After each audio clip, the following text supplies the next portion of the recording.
What's going on, ladies and gentlemen? This is Muscle, and this is another Two Line Music Hut's Entertainment Report podcast. And tonight, we have a real special guest in the building. I'm talking about the River Nile Crocodile. You know, we have in the building tonight, we have Dynamq in the building today. What's going on, my brother? Yo, what's good? What's good? What's good, man? I'm here. I'm here. Thank you for coming on the show tonight. Definitely. Love your shows, man. Always watching everything that you're doing. Thank you. Thank you so very much. You know what I mean? I linked you. I said, you know what? Let's get together. I see you do a lot of work online, especially since we're in the pandemic. So I said, we have to get together. Yeah, man. Definitely. You know what I mean? All right. I just seen you get off a crazy 4 or 5 hour live with Polly Famous from Canada. All right? Yeah. He's on One A Day song right now. Mm-hmm. Right now, what's your honest opinion and your honest thoughts on the Canadian sound clash scene, the sounds and the scene itself? I think locally in Canada, it's definitely a very booming scene, meaning there's a lot of sounds and got their rivalries. But internationally, I don't think, even with respect to the world clash titles they have, I think people want to see more than that world clash titleness. You know what I mean? Yeah. People want to see. I think New York had the run when Addis went to Jamaica, LP, and I think people are lacking that from Canada. I could be wrong still, but I feel like I want to see more of Super Fresh internationally. You know what I mean? Yeah. I want to see Rebel Tone internationally more. You know, I want to see the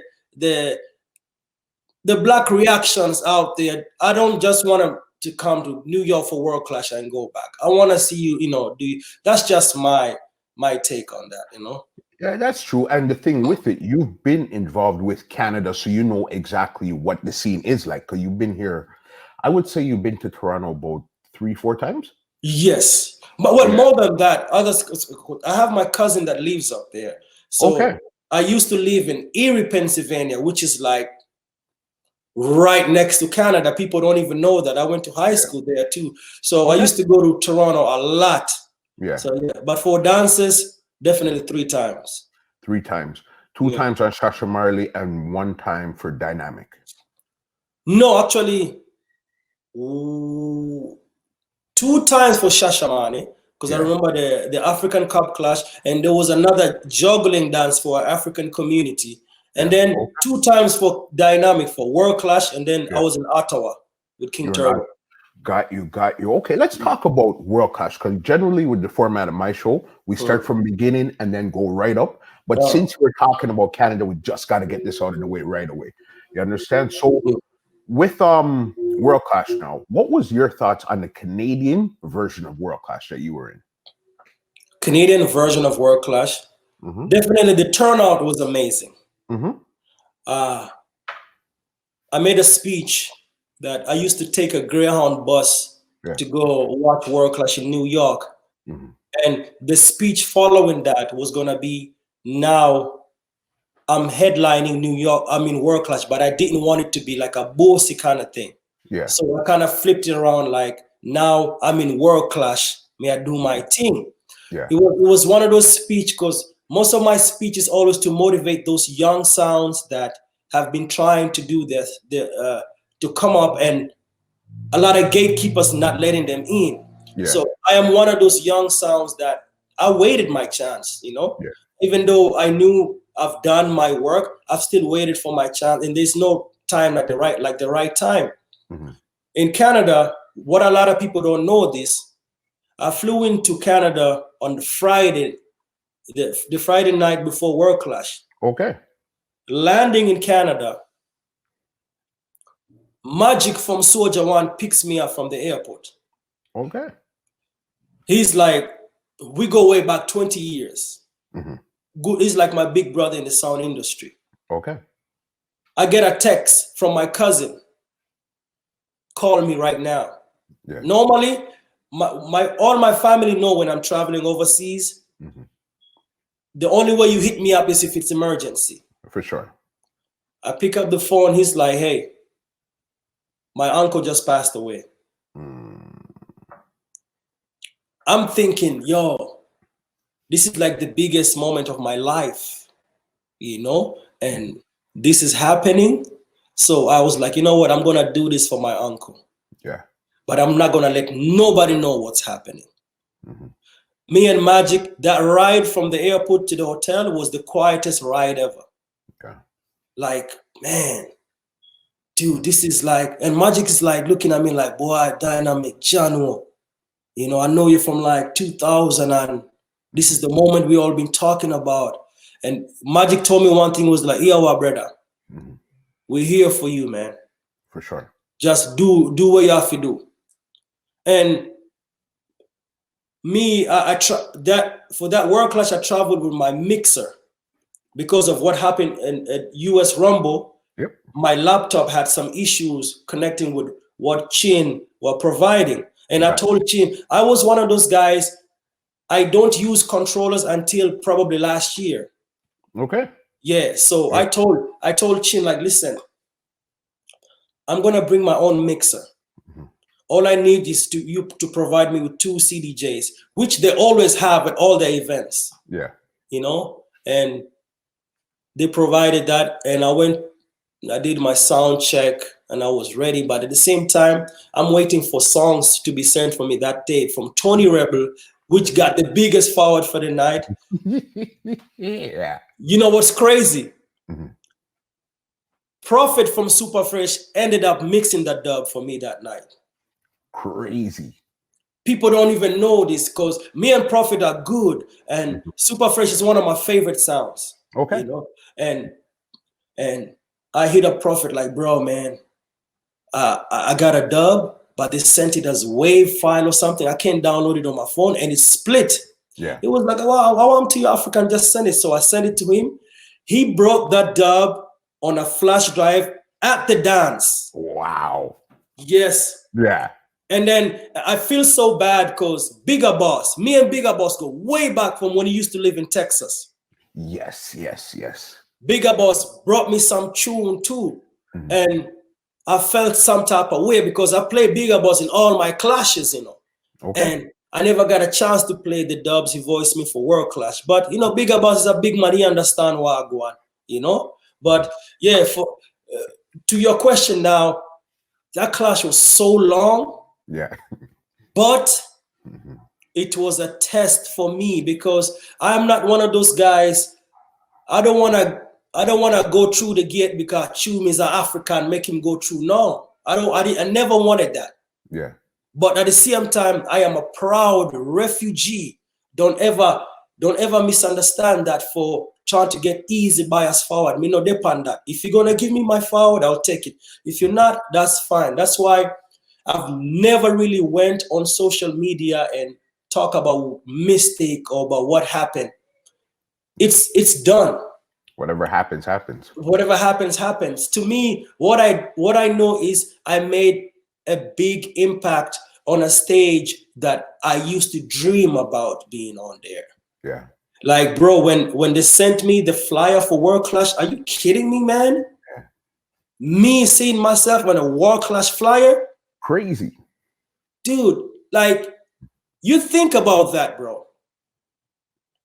Think about that muscle. It's like your face on a World Clash flyer, whether you win or not, that's going down in history, man. You were there. You were there. Yes, your name upon it. So to me, the bigger picture was making an impact because now you're on a world stage. People are gonna hear what you're made of. But at the same time, I'm going to World Clash with a lock off. Everybody's going to World Clash. Yeah, they make it to World Clash, but I am the one coming in with a lock off under my belt from US Rumble. And because the way Chin introduced, okay, Caribbean Rumble champion, Canada Rumble champion, and the way he introduced me by a way of lock off. Yeah. I mean, a lot of people kind of felt some type of way, but from a promoter's point of view, I don't think Chin did a bad thing because if you have an event and somebody gets a lock off on your event, you're gonna promote that as well. Like, yo, I get that. Okay, so then this is my next. We're gonna continue with this, but since you brought that up, this is what I want to ask you. You had T-shirts there that night, right? Saying I had Dynamq T-shirts. Yes, saying African for the winner, African lock off. No. That wasn't me. I had nothing to do with that. Were those T-shirts there? I don't. If they were, I didn't see them. I made my first round. I made a hoodie. Okay. That says Dynamq. I made those in Canada. Okay. But my team actually made them in Canada. That time, my team was Magic and his brethren. Yeah. They made those. They actually brought them to my hotel the night of the dance. The African lock-off T-shirts were from US Rumble, and it's my brother had it on. My big brother. Yeah. His name is Albert. He's also part of the sound. He was there. That's the only T-shirt I know. If anything else, I had no idea about. Yeah, because that's where I seen some African lock-off T-shirts, and that looked that had a biased type of feel to it right from the jump. So I said, okay, let's just see what's going on. Honestly, if I didn't see that, and if I had no African, no, there was the African lock-off T-shirts were from the US Rumble. Okay. And those are actually my idea that I chip to chin. Yeah. Because I am a business person. 100%. And I heard Chin do an interview, and he said, in 20 years of him doing Irish and Chin, there's never been a lock-off in his events. Yeah. I went here, I said, you know what? I have an idea. It was your event, and I got the lock-off. Let's print some T-shirts. Okay. And he was down with it, and boom. And then that's how those came around there. Yeah. All right. Okay. Continue. I got some more questions. You continue though. Yeah, man. Yeah. Remember, we're talking about the whole Canada World Clash. Okay, World Clash, to me, you're looking at two Canadian sounds. Mystic, King Turbo, and then you're looking at the one sound that I was really like worried about, to be honest, was D-Buzz. Okay. Because D-Buzz is one of those sounds, if you let them get a good night, you're in for something serious. Yeah. Bad song. But at the same time, it's not that I wasn't really worried about Mystic and whatnot. What I knew, Canada was going to work with a Canadian sound. Okay, going in, you knew that. I knew that. It's given, because when you're listening to the whole dance, Mystic was like, Canada, me nah let you no down. Yeah. To me, he was begging his way. He was begging his way through it, and big him off. He's working. He's doing his thing. I can't hate him for that. Yeah. What I've always said is just make sure you are ready to accept that whenever you go outside of Canada and somebody do the same to you. Yeah. You know, but for King Turbo, one of the reasons I wasn't worried much about it is because I knew they had issues on the team. Yep. Let nobody trick you, Muscles. Throughout the whole dance, I was the only one shooting off a King Turbo. Yeah, I was in that dance. All right. The whole of them are hide from King Turbo. I did the dirty work, because when I dropped that Big Mountain, which I am the only person with the link now on this side. Okay. King Turbo don't even have the link for the artist now. Yeah. So I knew that was going to be one of the. So I was going to play that on the third round. But the way Ricky played his second round, I knew he wasn't going to make it from second round. Get rid of him. I got rid of him there. But I got some boos from King Turbo fans, because what I did is when I played that, I made sure I made a speech like, yo, whatever you have between you and Specs and Slingshot, fix it. Yeah. Because King Turbo is a great sound. And I asked the crowd, all who say I true say yes. Everybody was like, yes. I say, good. Then the way he was playing was kind of shaky with his selectors. And I was like, you know why King Turbo go on so? Ooh, King Turbo, you lost your way. Yes, yes. Yo. That was like, what the heck just happened, man? Uh-huh. Big forward, man. It turned over the place because I'll tell you something too, coming from a Canadian side. Right. We went, listen, if we didn't see Ricky and Andrew up there, we knew we were getting rid of King Turbo the first chance we could. Right. We did not see the two of them because we were tired of their fighting and all this. Listen, yeah. If we don't see the two of you guys, we're getting rid of you guys the first chance we get. And that's and two of them are my very good friends. Of course, family. I always tell both of them, I speak to them separate. I tell Ricky, y'all gotta fix this. I tell Andrew, y'all gotta fix this. But you know, they are two grown men. It's for them to fix it, not for us. It's for them to really get down and deal with it. But great sound, King Turbo, amazing sound, you know? Yeah. And me dealing with them like that, no disrespect, but I knew Canada wasn't going to work with the Caribbean sound.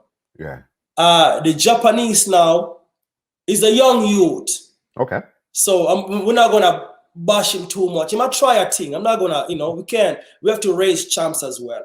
He might do him thing. I just felt like maybe he was in the wrong clash. Amazing selector, by the way. Mystic, no, not Mystic. Let's the two UK sounds. Yep. I knew they were gonna come with their drama, which nobody cares about, and nobody. Yeah, but one of them was doing pretty well until the other one go put on a dashiki and trying to mash up my team, and But with Mystic now, I wasn't worried much about Mystic. Okay. And I'm not regretting that because I just knew Canada was going to work with him. Yeah. Because I had people that were talking to me even before the dance. Yeah, Mystic, we say, and my response was like, all right, no problem. If I that, Yeah. You can't fight that. What am I going to do? Go to Canada and just go to everybody's house and, if I that, And that's where you figured, say, okay, so then now, because you won a couple of the rounds, you're doing extremely well. Now we came down for the tune for tune. Right. What exactly happened in the tune for tune? Before tune for tune, no. Remember, I had the three biggest forwards for the night. Yeah, one of them was the King Turbo Last Your Way. Rising King, African Food Tough. Tough, yes. And then the Tony Rebel Custom. Help me big up Canada. To me, that's the biggest forward for the night. Yeah. Them just legalize marijuana. Also, don't forget, I played a Movado. This is what the African is like. Mataron. And that's actually on one of my rhythms that I built. Now you know. Okay. Yeah, man, because to me, I was tired of those.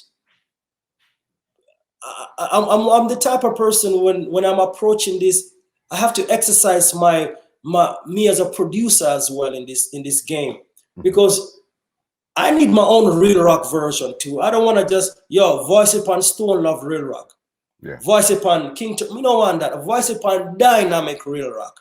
So I made that rhythm. Funny enough, I made that rhythm for one a day. Yeah. And yeah, it was a time I was just making rhythms and trying as a young soundman producer. I was just trying to get my name out there as a producer as well. Yeah. Believe it or not, I made rhythms for Blood Posse. I made rhythms for King Shine. I made rhythms for a lot of sounds. Okay. So when I made this one for one a day, I guess they were hesitant to voice on it. But something about the rhythm, I was just like, you know what? We have voice on it. Yeah. And I went ahead and did it. And you can imagine the feeling of playing a rhythm that you've built on the biggest clash stage. Yeah. So, and that, I was just amazed. Tune for tune, no. I definitely dropped the ball towards the end. Okay. Because I was beating them. I was beating them, and they capitalized on where it got a little rough, where I started, so no can't find tune. Honestly, the last two songs is what they want. Yeah. Yeah, and you gotta give them that. I'm not gonna take any win away from them. But if you ask me, CM time, my job was done. Yeah. Long time ago, because What was your job? My job was to make an impact. You got to understand, this is the first time an African on that stage, and by myself. And a lot of people are familiar with Dynamq, but I don't think they expected me to be on that stage that quick. Yeah. Because what I did is I took myself away from the industry for a long time. I had even stopped voicing dubs. And just to go rewind a little bit, is you have to big up Young Hawk Jamie. I had a clash with him in Nigeria. Okay. And he won that dance. He won that clash. And he was like, damn, man, you know, you're a wicked selector, you know. You ever thought about doing US Rumble? And I'm like, man, Chin is not paying attention to me, man. Like, I was literally one of those guys, like, Chin doesn't want to work with young sounds. Yeah. So me not even bother with it. So we got on the flight, connecting flight in Heathrow. Okay. He calls Chin. I'm sitting right there. We're having lunch. And he said, yo, Chin, this is I'm coming from Lagos right now. I just clashed this youth who used to play Shashamane. Him have him things sort out, you know. Him is an African youth. Him live at Kansas City. And the moment he said Kansas City, Chin was like, hold on. Yeah. Where you say him live? Yeah. Ask him if he want to represent the Midwest. So, in me, I didn't think it was going to be that fast. Just like that. Because you see, with Chin now, Chin is a man where he's business-minded. We've seen the sounds from DC's, Miami, all these places, but to hear a sound, an African from Kansas City, it was like, this could sell. Yeah. Mind you, not knowing what kind of sound I am. All he heard was like Jamie co-signing and said that you have him think not well sought out. Yeah. So he kind of went by what Jamie said. He said, we see Wagwan. But Drew was the one making the final selection. That time, me and Drew not talking. I can't stand him. He can't stand me. He like, Drew, if we go do it, like. But you see, in this industry, yeah, one thing I realized, because when Drew hit me up, I was shocked. Yeah. Because my last conversation with him is like, you go do this to your mother, you know what I mean? Yeah. You know, talk to me, who you, right? And he was like, yo, what's up, man? People are calling your name, and, you know, we got a US Rumble. I'm pretty sure you know about it. If you're interested, you let me know, and you're in. Yeah. And mind you, this is my last conversation with this dude was like, you know what I mean? Yeah. So to me, that was like, okay, all right. But I still was like, I hope it's not a setup, you know? And I hope it's not one of those things, because I know Drew going at it with Chin. Yeah. From DHR days. So I really had to ask him. I'm like, yo, so now you're working with Chin. What? Because I know you used to go to Chin dance as a heckler, and you know what I mean? He told me one thing that I will never forget, man. He was like, yo, bro, to be honest, you just grow out of that, man. That to me, I was like, wow. Because I have my issues with other people here and there. Yeah. But the way he said it, you just grow out of that. I'm like, man, you know what? That's all you have to say, bro. So I was like, yeah, man, I'm interested, man. Let's, you know. But I also told him, like, but, you know, to be honest, I think I should just go to World Clash and represent Africa. I was just trying to see. He was like, nah, man, we're not let nobody get the free pass. You have to come. You have to prove yourself. I was like, all right, sure, no problem. Let's do it. And that's why I gotta big up Jamie. And one thing with Jamie has never, like, with everything that has happened to me, the blessings I've had, you've never seen Jamie go around and say, me, because of me, it's Dynamq, you know, whatnot. But I always gotta make sure I respect the people that gave me the platform, even knowing that I have some friends that might not be friends with those people. I just want people to know that, you know, I really rate people that really open doors for me. So Jamie, definitely, I respect him a lot for that. You know, the whole Irish and Chin family, and I really appreciate that, because they could have just said no, and that was it. Yeah. You know, so yeah, man. Yeah, that makes sense, sir. As we're going to finish up on the Canadian World Class share. Yeah. Yes, with the so then now tune for tune down in the end. So you say you feel that you dropped the ball in the last two songs that you were playing. The last 3 or 2 songs, yeah, definitely.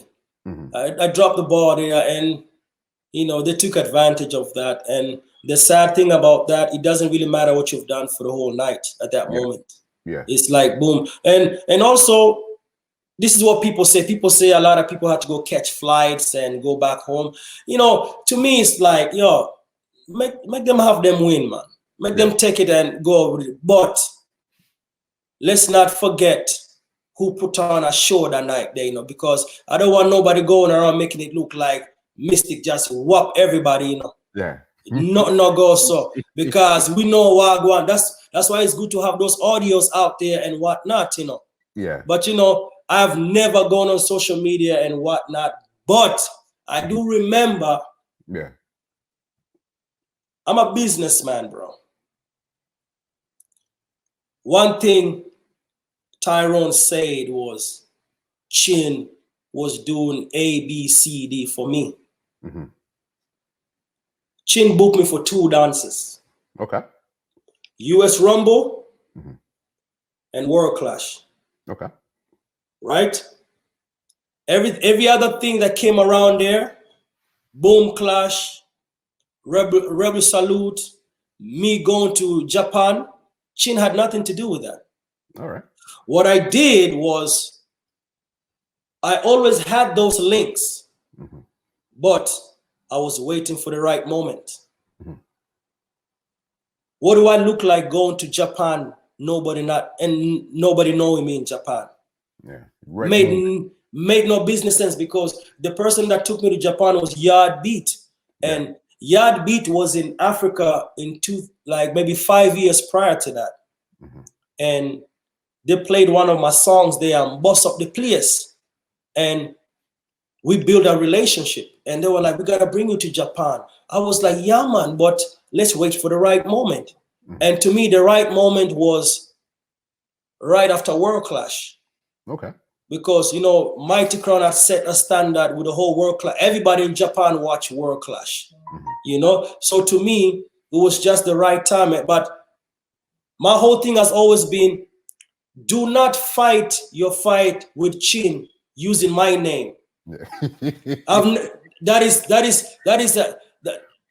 is stupid, man. Like, you have your fight with Chin, just you go and deal with it. Yeah. Don't say Chin and look out for brother, because we are putting in work, you know, brother. But this is where, from an outsider's point of view, where I could kind of understand where they're coming from. They say, okay, they have the title, okay, for World Clash, but you made the impact. So then now when it comes to where you usually go after World Clash, since the boat is going on, would be to the ship. So the person that made the impact is going, not the person with the title. So you see from there, from an outsider's point of view, could you understand where they could see that as a problem? What year was World Clash? World Clash was 2018. What are we, 2020? Yeah, 2018. 2018, huh? I did not go on the cruise on 2018, bro. You went 2019. Yeah, but there's still no World Clash had not kept that time. They were still the reigning champion. I get that. You understand? So then if that's what I mean, if you're going to say, okay, let me look at who I'm going to take. Okay, let's pick from these guys here. These guys are still the reigning champion, even if it was from 5 years ago. They still hold the title. That process was canceled, though. That's what people don't understand. The 2 times World Clash champ went to the Jamra cruise. Yep. Damian Marley's management said we don't want that anymore, because the 2 times a World Clash champ went over there, they dropped out first. Okay. Which is King Turbo. Yep. people don't know that side, which is, I understand where they're coming from. People don't know that side now because Damian Marley's people were like, yo, even I came to find this out. I found this out the other day when Chin was doing an interview. Okay. I had no idea. Chin said what happened was the 2 times King Turbo went over there, World Class Champ went over there to represent. It was a letdown. Okay. With all due respect to King Turbo. So I guess Junior Gong management was like, we don't want this anymore. We want somebody that's going to supposedly make an impact or somebody's different. No. When they linked me, I'm not going to turn down Jamrock Cruz. No. You must be mad, man. No. Me on the Jamrock Cruz? You crazy. I'm not going to say, no, let Mystic go. You make him stay there. Let me go. I want him to you, man. You know what I mean? It's an opportunity for me to go do my. But the one thing that people also got to understand, Mystic was supposed to go in the 2018.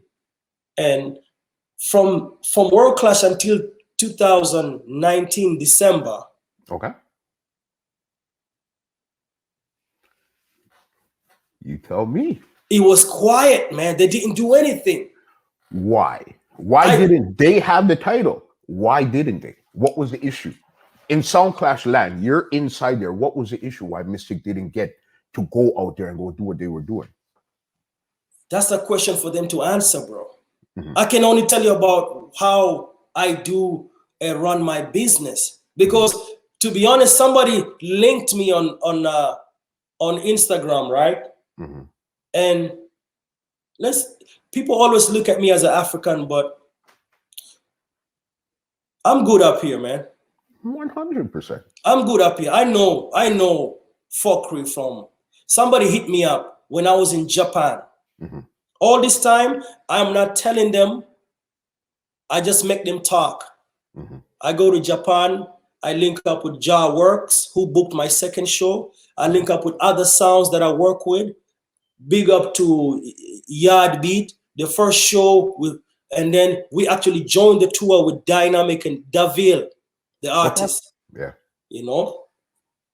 And they were talking about, oh, Chin do this for Dynamq, Chin do that. I wasn't paying that. Chin did not even know I was going to Japan until he saw the flyer.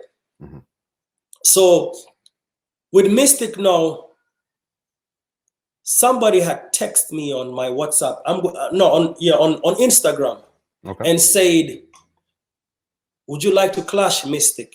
Yeah. I'm like, I'm listening. Keep talking. I was waiting for exactly what they were gonna say in Canada. Yeah. My thing is like, really, bro? I'm not a fool. Yeah. You know what I mean? I'm not a fool, bro. We just clashed the other day in Canada.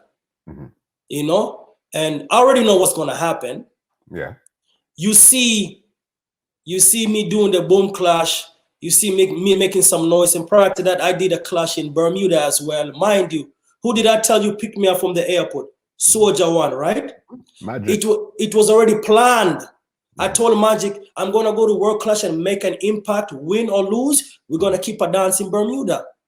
And you know what we did? It was a dance with, it was supposed to be me, D-Boss, Europe champ, Rumble champ, 3-7s, Caribbean champ, and Ja Works from Japan. And then when you keep clashes in Bermuda, you always have to include one Bermudan sound. It's just it's a law.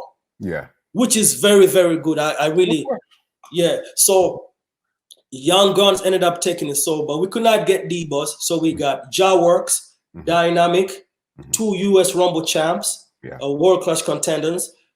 3-7s was on the bill, but could not make it. Okay. And then the local sound, Young Guns. That had nothing to do with Chin booking us. That is we keeping the dance, because I gave the promoter Ja Works number. I said, call him, make we do it, maybe keep a dance. If you ask me, that is what Mystic should have done. Because you know what? There's some people who don't really care about your world class title. They care about what you're gonna bring to the table to them on that day. Yeah. You know, when you say you're me a world class champion, truth be told, yeah, but what else are you? Are you gonna make me back my $5,000 that I'm gonna invest in this dance? Mm-hmm. If you're not gonna make me back that, just stay over there with your championship. So when I went to Japan, I got an inbox on my Instagram, and this is why I knew this person had something to do with Mystic, and I've never told anybody this. Okay. He was like, "Would you like to clash Mystic?" I said, "I'm listening."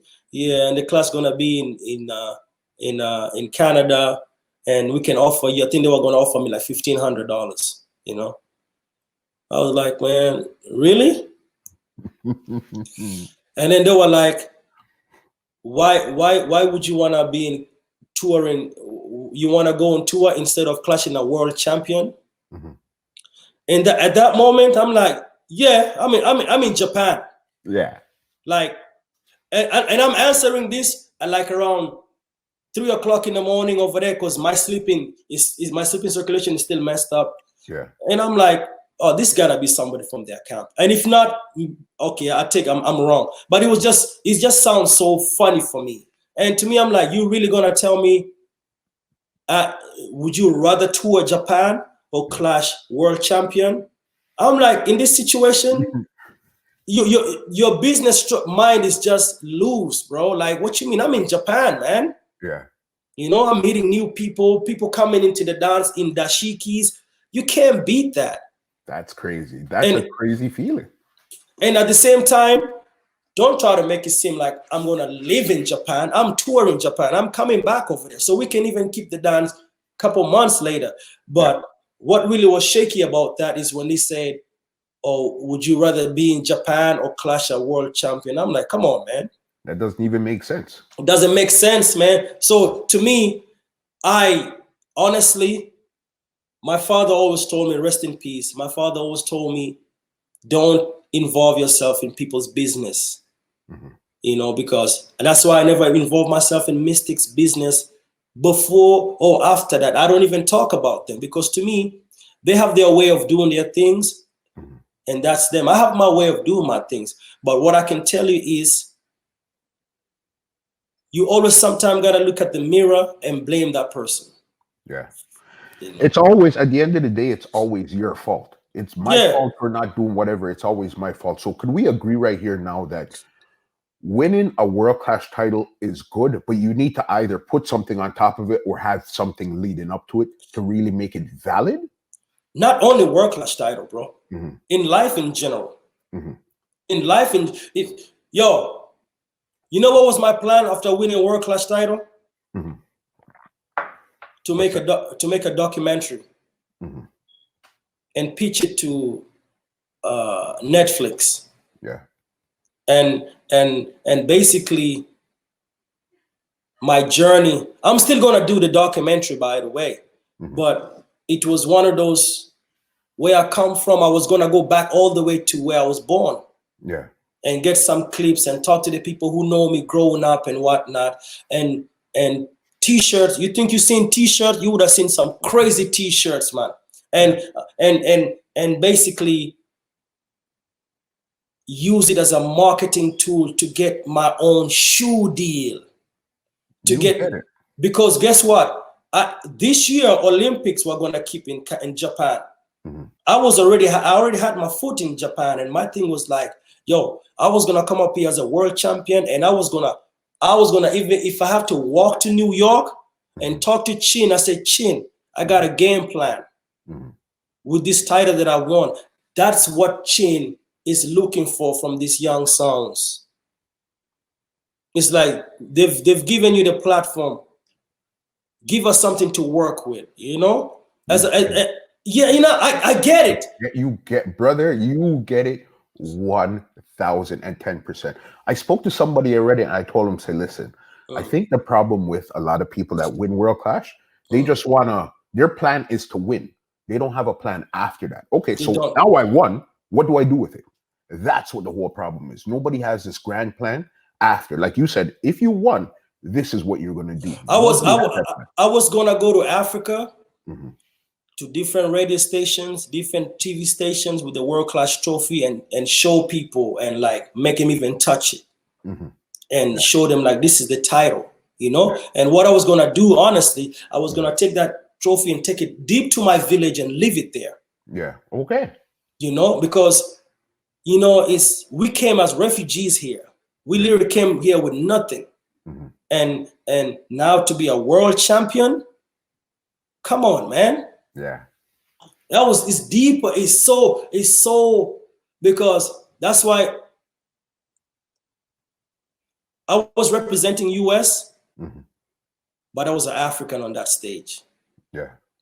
And I also knew that Canadians and US have their long time rivalry, which is good for the industry, by the way. Yeah. It's just, let's keep it musical, you know what I mean?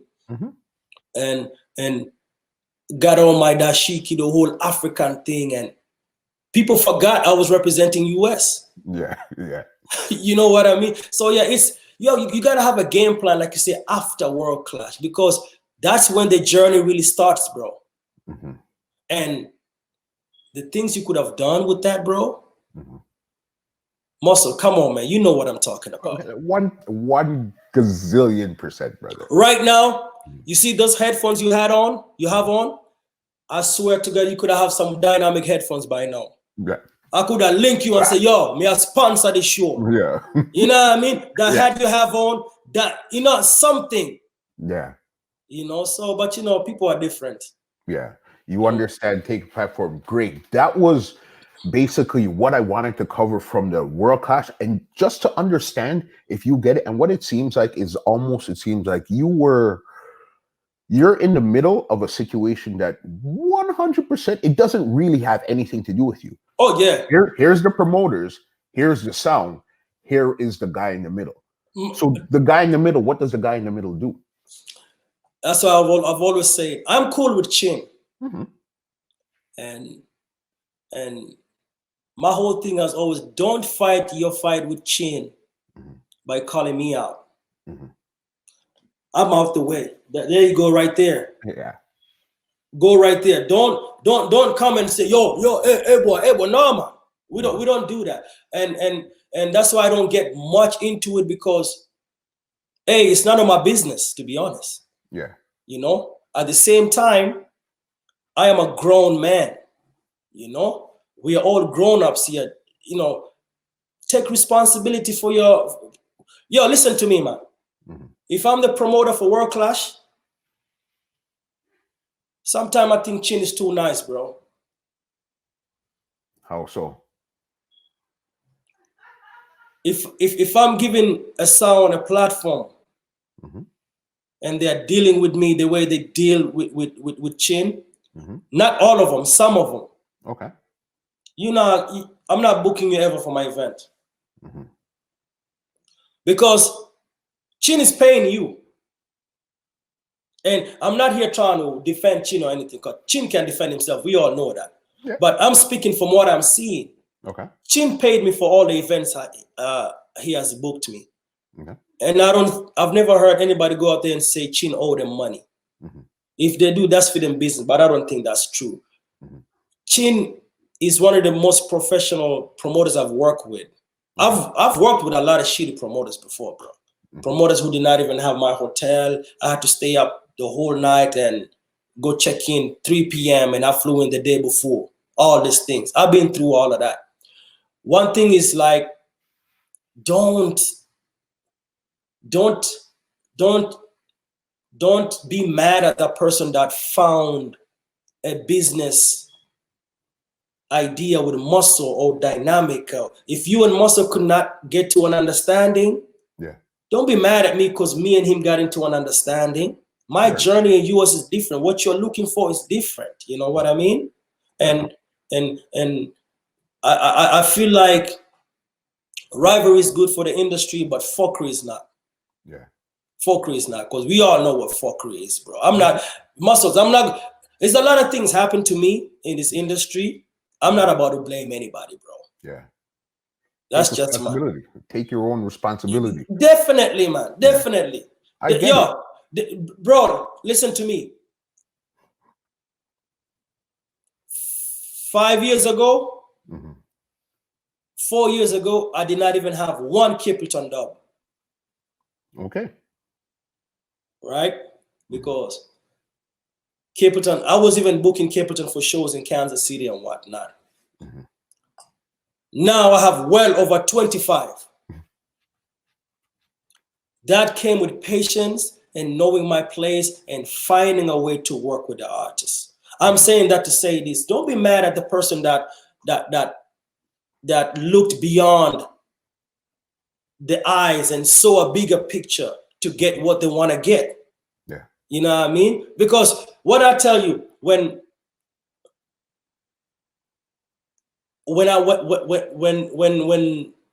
Chin booked me for US Rumble and whatnot, he did not know who the heck I was. Yeah. He heard of me. I wasn't making a lot of noise. I can't be mad at that. Yeah. Muscle, you've heard of Dynamq before, but I wasn't making noise. It make no reason for you to bring me on your platform to talk. It's just, you know what I mean? So when things happen sometime, bro, I be childishness, just gotta be stopped in this industry, bro. Yeah. You know? I get it. You see the thing with Chin is a great businessman. Very. His ego gets in the way a lot of the time, especially if your name's cool, it's cool. Right. If you could deal with it, you could deal with it. But business-wise, great business-wise, ego, that's a totally different story. And that's 100% what it is. When I first met Chin, I did not like Chin at all. Right. At all. Because of his ego. But his business, I rated 100%. Then I came to say, you know what? Understand the way how his mind works. Yeah. He's American. We're Canadian. We think and we operate two different ways. Yeah, and then also with that whole ego thing, as you say, I've dealt with some artists that when I try to voice a dub, they will not even say my selector name. So I understand what you mean, but at the same time, what I'm saying is I found a way to work my business with Chin, and other people did not find that, and it is what it is, you know. Agree 100%, 1000% agree. You know what? That's what I wanted to get out of the way. Now let's reverse this and go right from the beginning and come right. Yeah, man. Right? Yeah, man. That was a great part, though. Okay, when it came to the business itself, how did you even start to get into music and stuff? Because I know you're a singer, you're a producer, you're a soundman. What was the first thing that you actually got into? I got into as an artist first. Okay. My first name is Kennedy, so I used to go by Daddy Ken. You know, the little you Daddy Ken, I do him thing. Yeah. I was trying to be a DJ, and I remember we was refugees growing up in Kenya. Okay. There was a place called Waithaka, and there used to be a sound called Mikey Dread sound. Mikey Dread was like the sound in the local area, you know. Yeah. But there was the three big sounds in Kenya, which was King Lion sounds, Veteran sounds, Shashamane, and then there's Jumbo sounds. Okay. Jumbo sounds was like the Stone Love of Kenya. And Jumbo is Jumbo is spelled Jambo, but the way they spell it is Jahmbo. Jumbo. Jumbo. So Jumbo is like saying hi in Swahili, you know? Okay. Jumbo was the juggling machine muscle. Yeah. Like Jumbo had all the girls, man. Okay. And this is in Kenya? This is in Nairobi, Kenya. And around what year is this? This is in the 90s, man. So there's been sound systems in Kenya from back in the 90s. From the 80s, man. From the 80s, yeah. Okay. Shashamane started, I think, in 83, 84 or something. Yeah. Yes, man.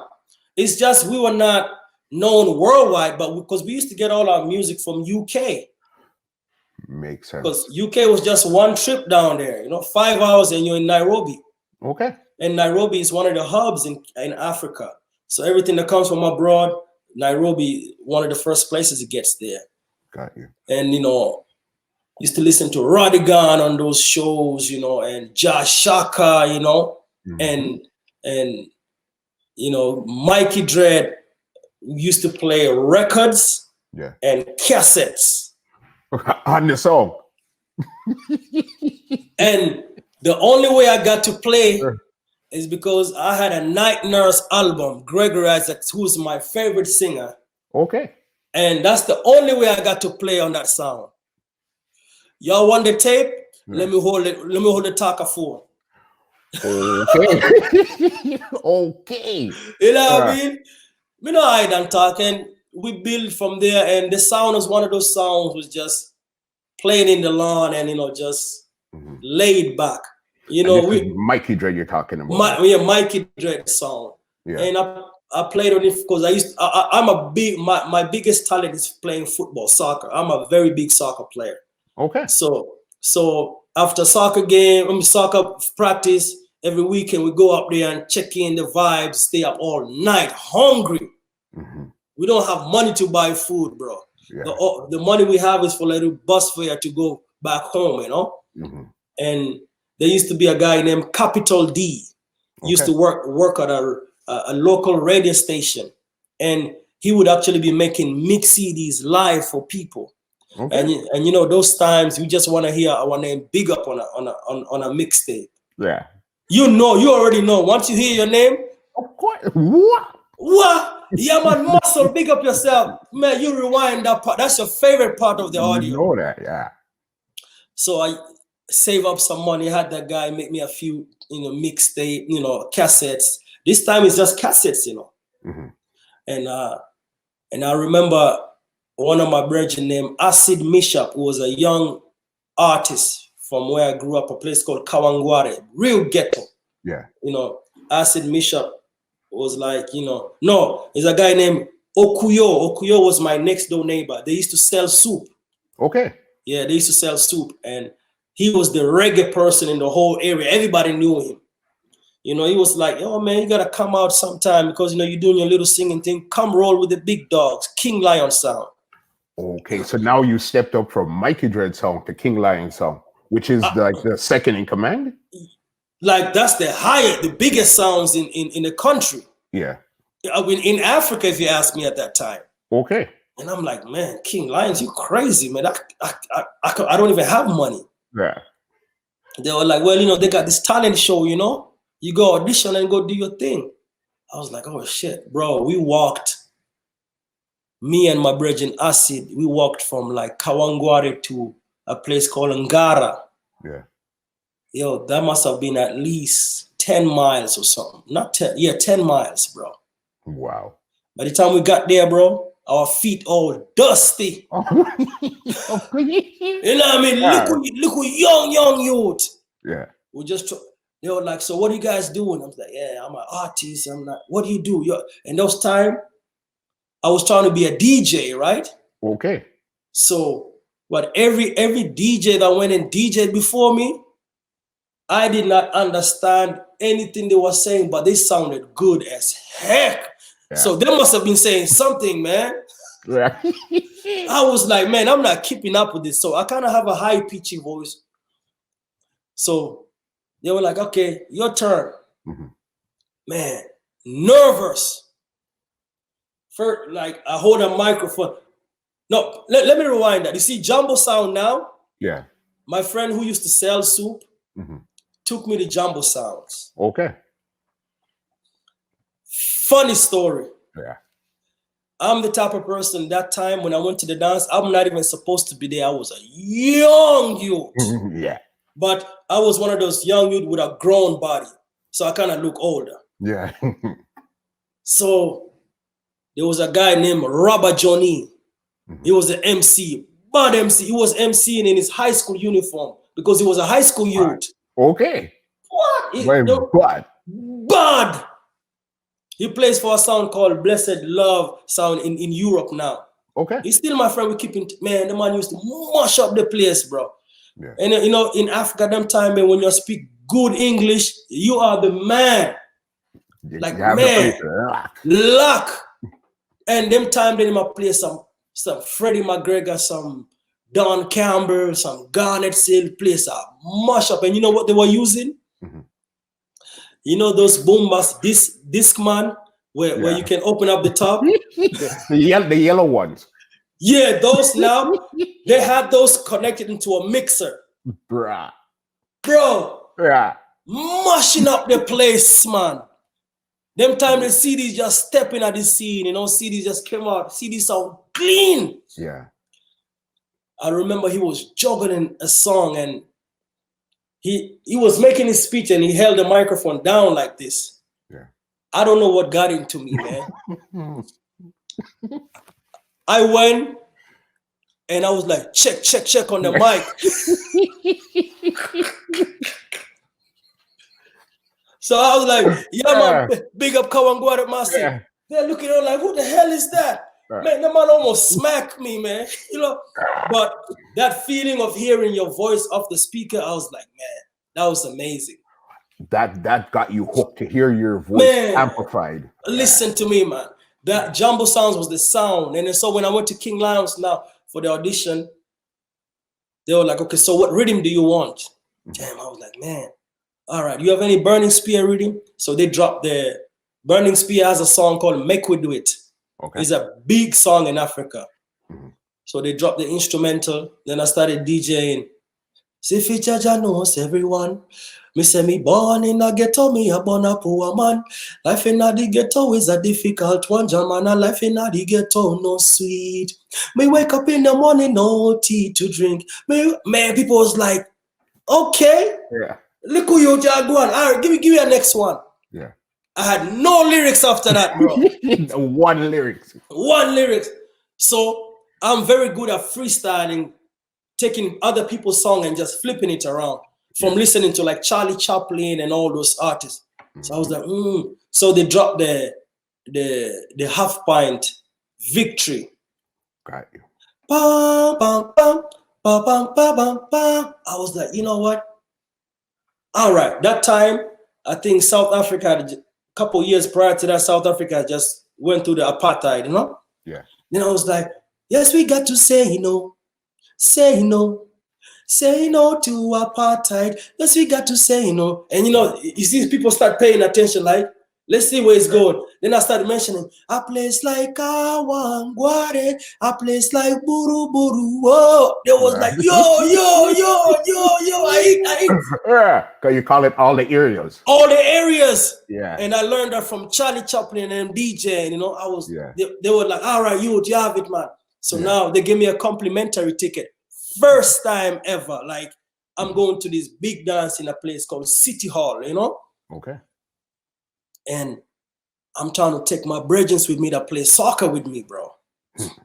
And I'm like, damn, what am I? You know what? Fuck it. I was like, yo, listen to me, man. I know you gave me 2 complimentaries, but I'm trying to bring my brethren that we in the soccer together. Yeah. And the man looked at me and said, huh? But he was playing me. He was like, huh? What you said? All right, let's say a word. I was shocked. His name is Papa Charlie. Yeah. Who's the big man in King Lions, veteran DJ. I still keep in touch with him till now. And he gave me, I think, maybe 7 more tickets. Bro, I went back home. Them tickets ain't leave in my hand. I walked back them 10 miles with it, you know. When I got home, sweaty, you know. Yeah. I'm looking at them and I'm showing my brethren like, yo, we going to, it was called the Rasta Festival. We're going to Rasta Festival King now. They couldn't believe it, man. Everybody get ready to go. Guess what, Muscle? Nobody has bus fare. Nobody has bus fare. So we're like, you know what? We're going to do something. I'm not going to lie to you, man. We went by the local bar. We were waiting for some drunk people to rob them, man. Wow. I swear to God. You know slingshots? Uh-huh. This is how we used to do. We had a slingshot, right? Instead of using a stone, we'll take a nail and bend it. Got you. Bro, and we'll hit him. But now, one of my brethren was a left-handed. You know, left-handed people don't miss. When he used to pull that slingshot, he would put it like this, and when he let it go, yeah, we must have hit like maybe 4 people that night and jumped them and took some money. I'm not gonna. It wasn't a good thing, but we had to get there, bro. you had to do what you had to do. I don't even think my family know that, but I guess when they watch this, they're gonna know now. So we got there. I get to the venue.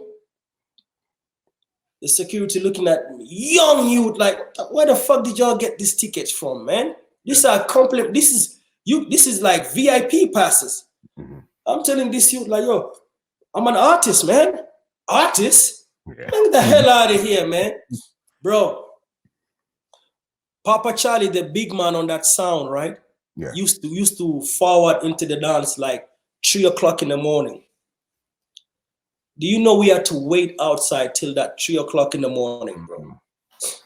That time the place rum. Of course. I have my dashiki on. I still have the picture. I'm gonna send it to you. I have my dashiki on, bro, like ready. And this whole dashiki thing didn't start the other day. I've always had it. Okay. Because my mother actually makes them.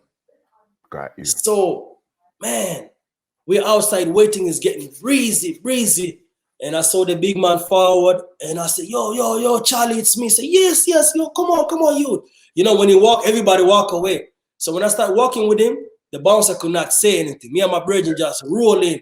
We walking at the dance, at the sweatiest dance ever. Everybody just rock away, stink like sweat, So we go up there, we get on stage, and when they introduce me, man, you can hear a pin drop. Nobody knows who the hell I am. They just see this young youth. Like when you watch those videos from Jamaica and you see like Risto Benji. Of course. Like Yami Bolo when he's young. Bolo, yep. I was one of those youths, and I'm the type of person, when I go to a dance, I watch everything on stage. I watch a selector, I watch everything, but I've always wanted to play sound. Okay. Yeah, but I wasn't gonna compete with those selectors up there. They were like serious. Yeah. Like Ron Kashok, May Soul, rest in peace. Those guys were amazing.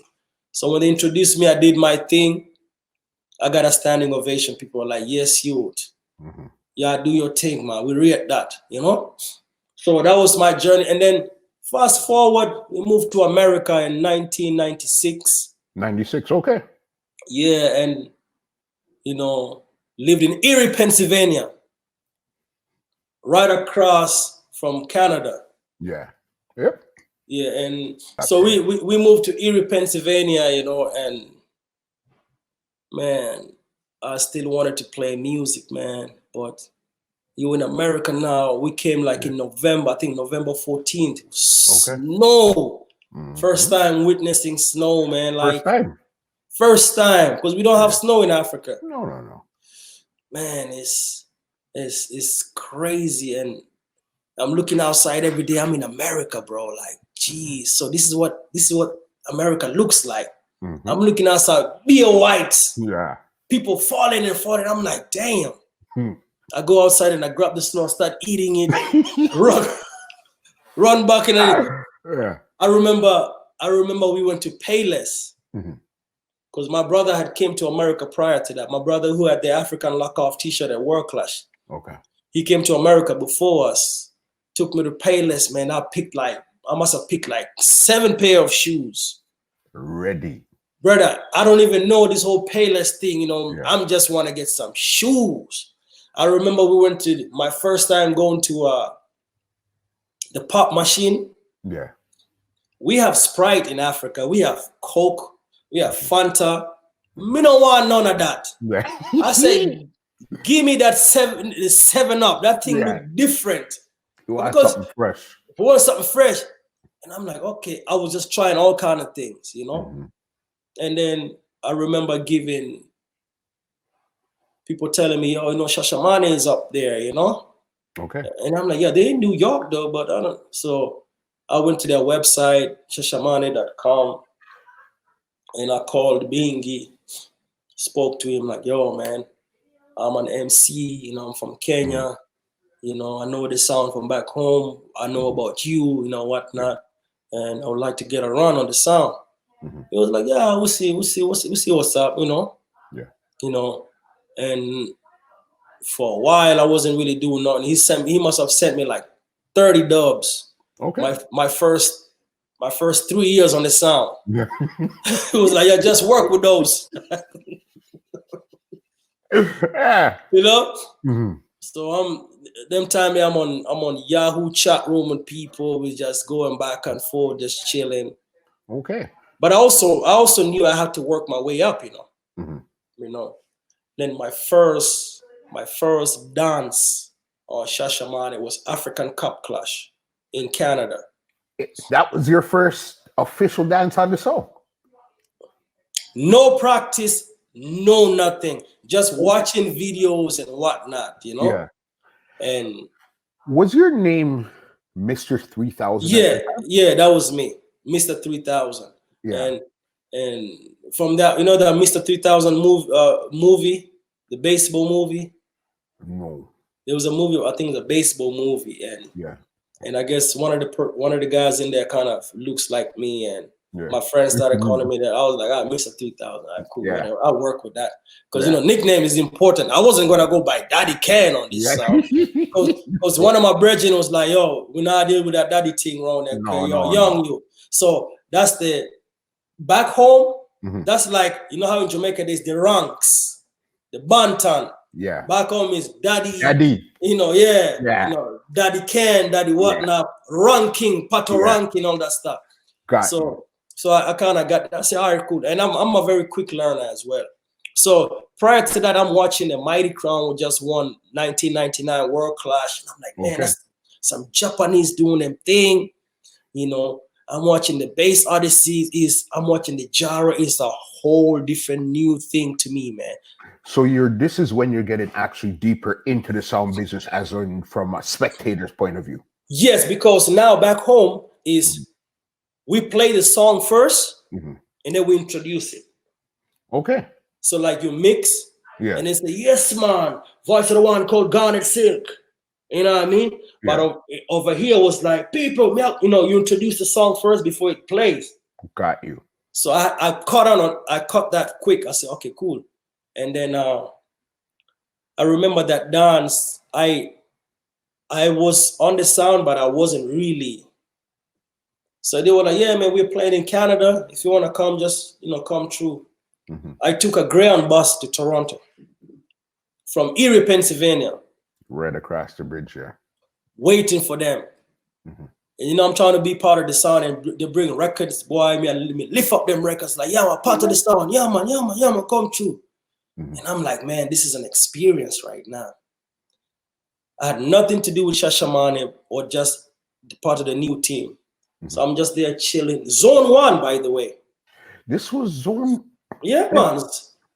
Zone 1, yeah, man. I didn't remember that.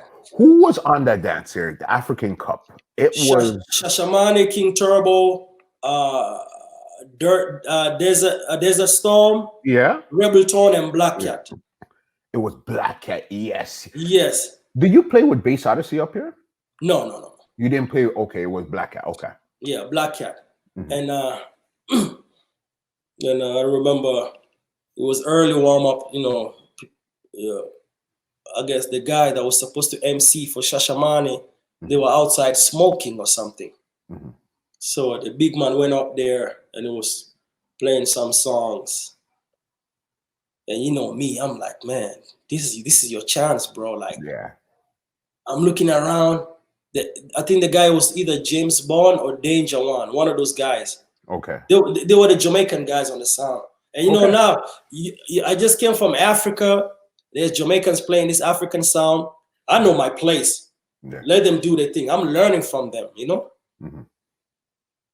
So when the big man was juggling by himself, I don't know what took me, man. I got on there and took the talkaphone and start make some speech and say, yes, Canada, African is here. Them time I have a deep African. The African is here. Yes. The boss is playing, looking at me like, are you sure you want to do this? And then for some reason, the needle kind of mess up and it stopped. that was my chance. I said, people, Yeah. I fly all the way from Africa to play on messed up turntable. I want this. I sabotage the whole place. Lift up. Say, yes, you talk to Rasta. Everybody going crazy. And in my mind, I'm like, oh shit, I'm getting myself in some shit right now, man. We're just going. We just going. So early warm up. And then after that, when they fixed the needle, the song the man played was like the perfect song, the Capleton. We can't beg no pardon. Please lift up. Rap. That time, I'm clueless about Shashamane songs, bro. Yeah, you have no idea. No idea. So I'm like, okay, that was it. So when the clash officially started, the youth from Shashamane forward back, and I guess they were like, what happened here? You know? So I remember the guy saying something to the extent of, yeah, man, Shashamane African sound, but them have a Jamaican pandy sound too. And I don't think that really went well. If he had just MC'd, I think it would have went well for him. But for him acknowledging that he was Jamaican, I don't think people wanted to hear that. So he played for a little bit, and then I think Prophet and them at that time was like, yo, make the African youth play. I want to you. Make the African youth play. And that's how I ended up playing that night. And I remember one of my biggest forward was Mighty Diamonds. Shashamane never run away. Players lift up, and I ran into the crowd. Yeah. You know? And I made a speech, something like, yo, you see, when I win this trophy, I'm taking it to Africa. I'm going to show it to my cousin Mukulu, my brother this. I started naming all these African names. They work their place. And you already know the zone one forward and crazy. Yeah. And then that's when they dropped the Shashamane never run away. Man, yo, inside I was scared, bro. Yeah. But, you know, you can't show that, you know. So that was like the beginning of like, okay, now I can really, really do this. And I really appreciate Shashamane for giving me the chance as well, you know. For sure. And how long were you actually on Shashamane for? I was on there for a while, but I wasn't the front guy per se. I was there for like probably, I would say maybe 7 or 8 years. That's how long you're over there for? Yeah, because I was still voicing for Dynamq sounds slowly.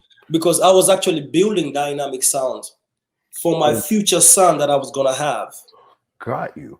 Because so you had insight to know that, okay, I need to build something else here on the side while I'm playing this here. Because I've always known Shashamane is not my sound. Got you. You know, because I'm always and I had some ideas that I wanted to bring on Shashamane, and I don't think they kind of work with it. Okay. Which is understandable, but I always wanted the African movement. Yeah. Shashamane always had the Bronx, New York thing on them. I wanted the African, like what the people call me right now, the African. That's what I wanted. Yeah. And when you get the African, you know, just like how they have the Japanese, that's who you are. The Thank you. African. Thank you. Because even when everywhere I go right now, people don't even call me Dynamq. No. The African. Yeah, the African. So, man, I'm glad you say that, man, because that's it right there. So when I don't think Shashamane sold that then, because Bingy lived in New York for like almost 30 years or something. Okay.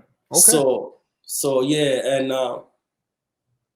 I wanted the whole dashiki, the whole, you know, African movement, because prior to that I've seen the Japanese movement. Yeah. And I was really impressed by that. I was like, yo, if the Japanese can do it, and yes, you can say Mataron really, really influenced me a lot, because they were the non-Caribbean sound. For someone like me who's a non-Caribbean, I had no choice but to look up to people like that, you know. And the way they carry themselves, I was like, yo, I have a place in this business for me, you know.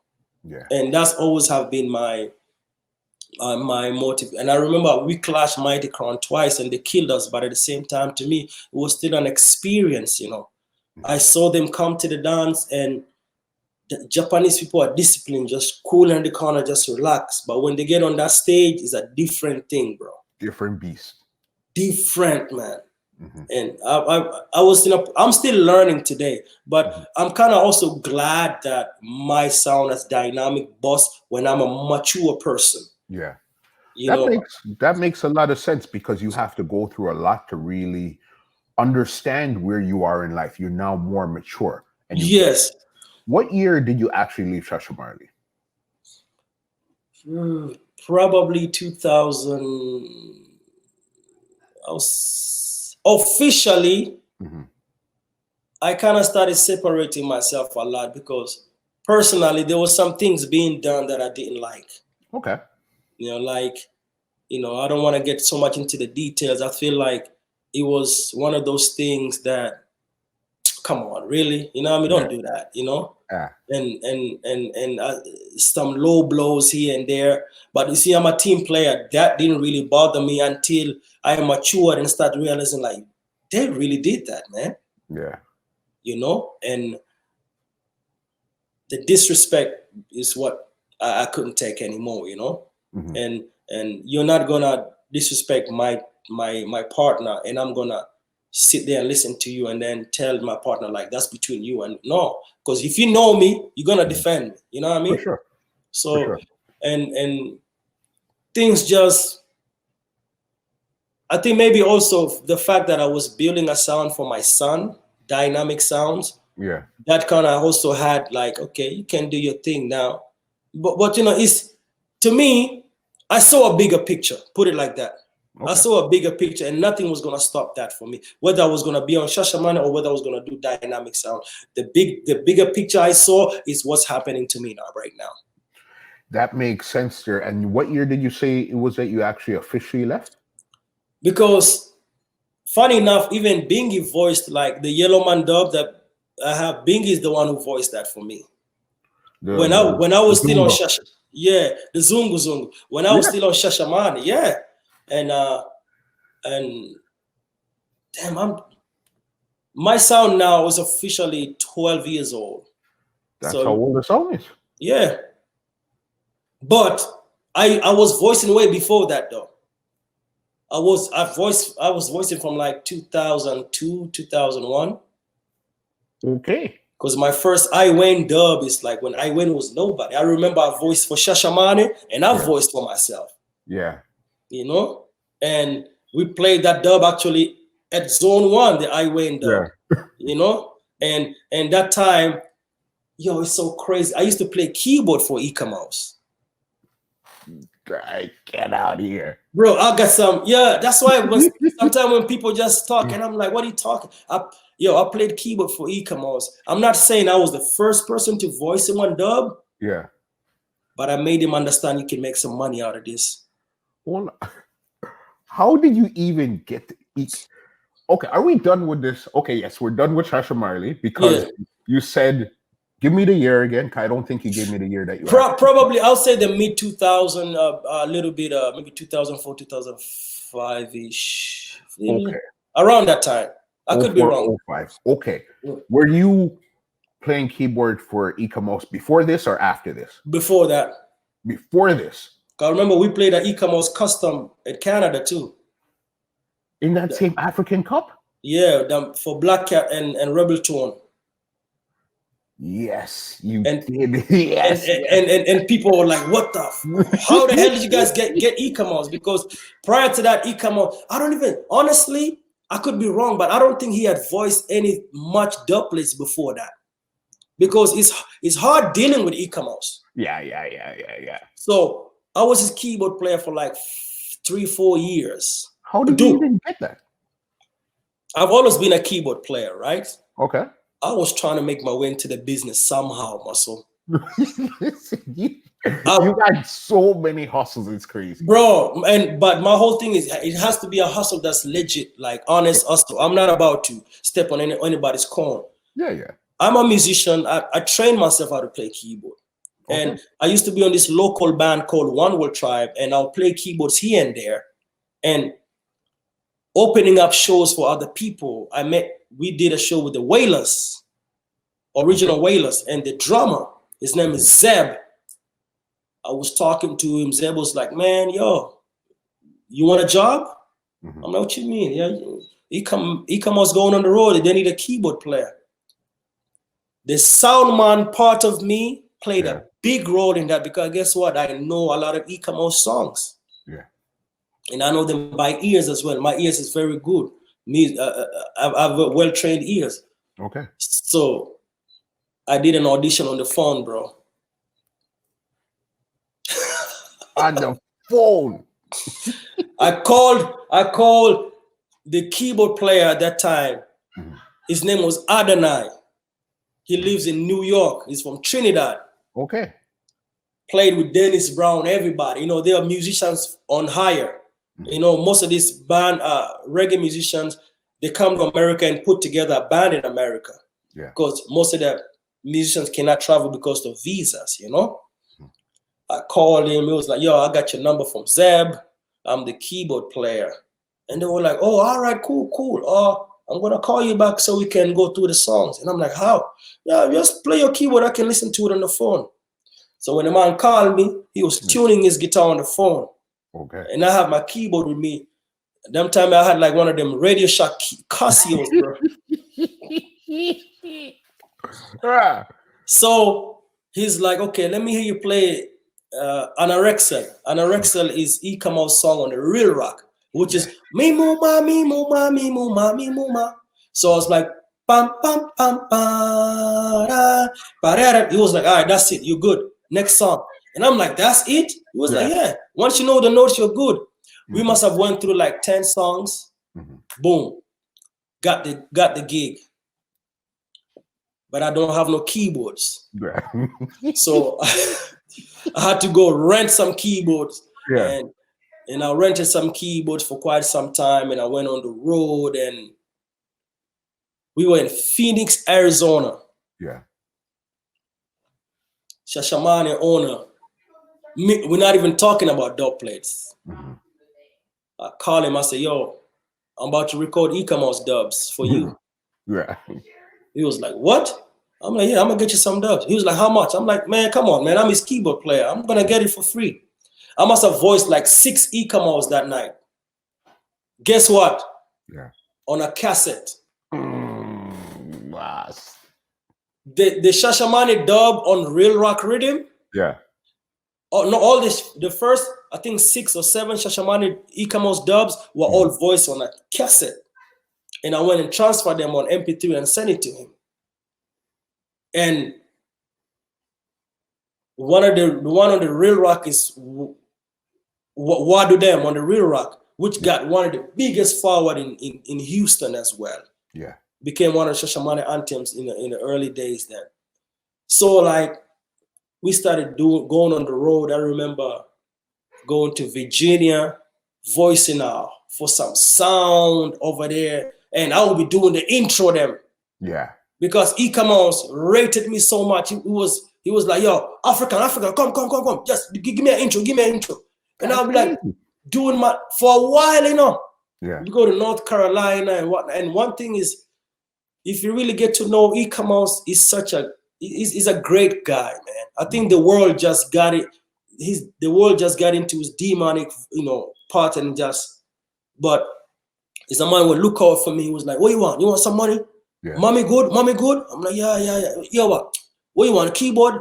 Go and get some keyboard. Here's some money. He made sure all his band members were good.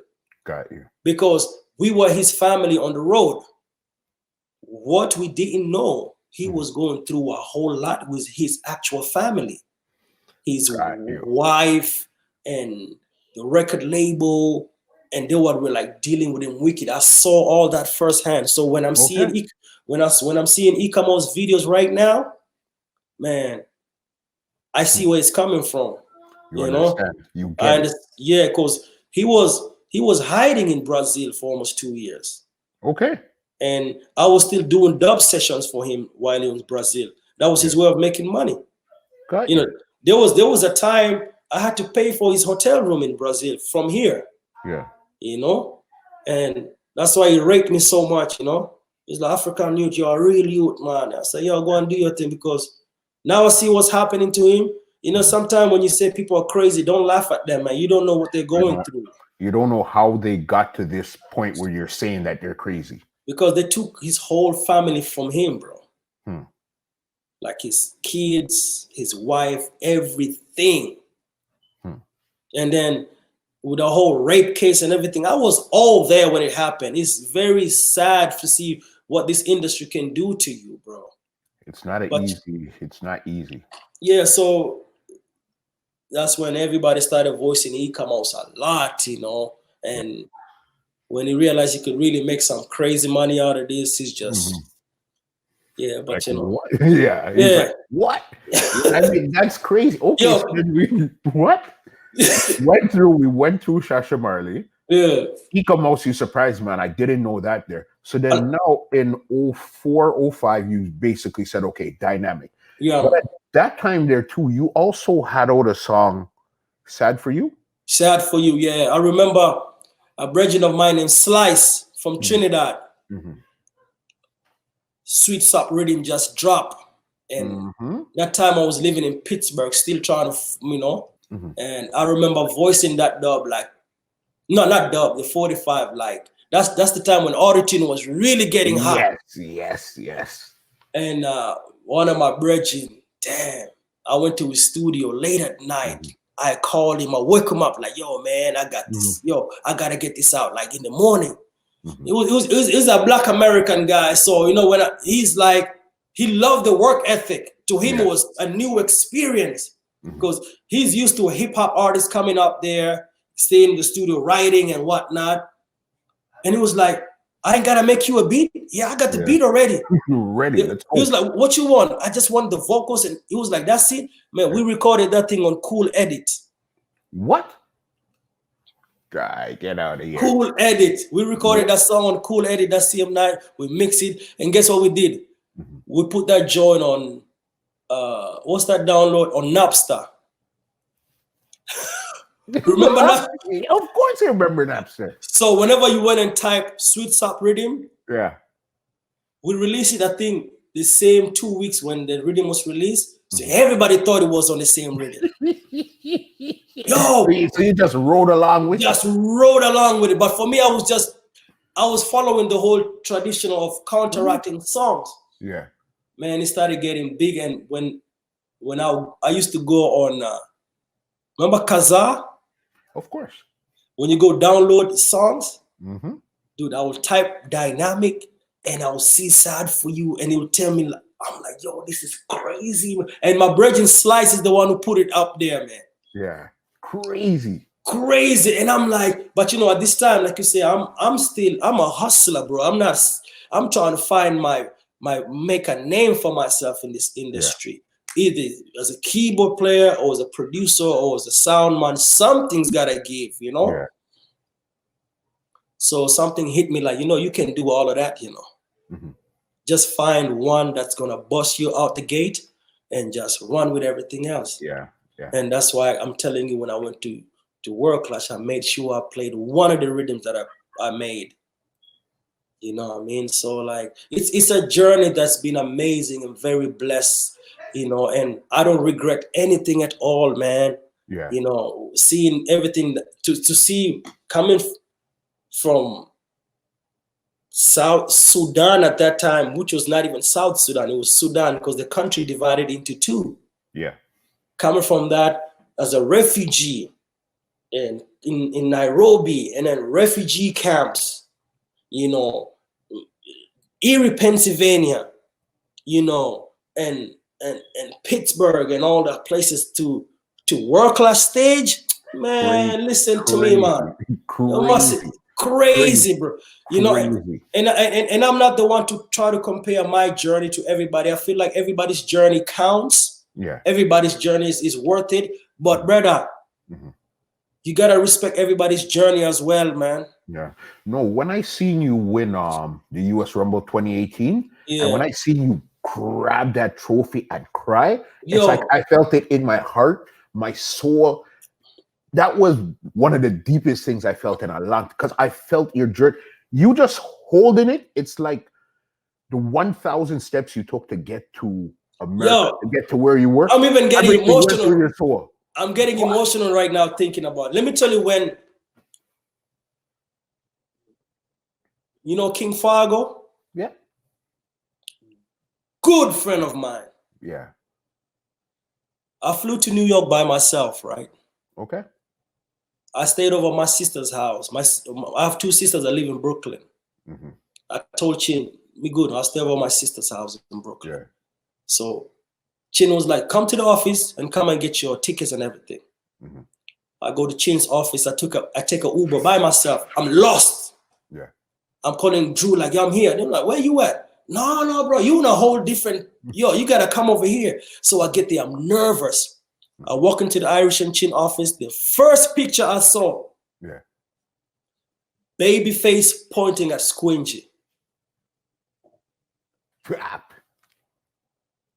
Baby face pointing at Squingy. You know, I think I took a picture of it. Yeah. And then I look at the US Rumble trophy, shining, bro. You know the trophy where you can actually look at yourself? Yeah. Man. And then Iron Voice, the Rumble Talk guy, he was there. Mitch was. We started reasoning, and he was telling me, "Yeah, man, go and do your thing, you know. If it's your time to go work, man, just do your thing." Yeah. And I spoke with him, and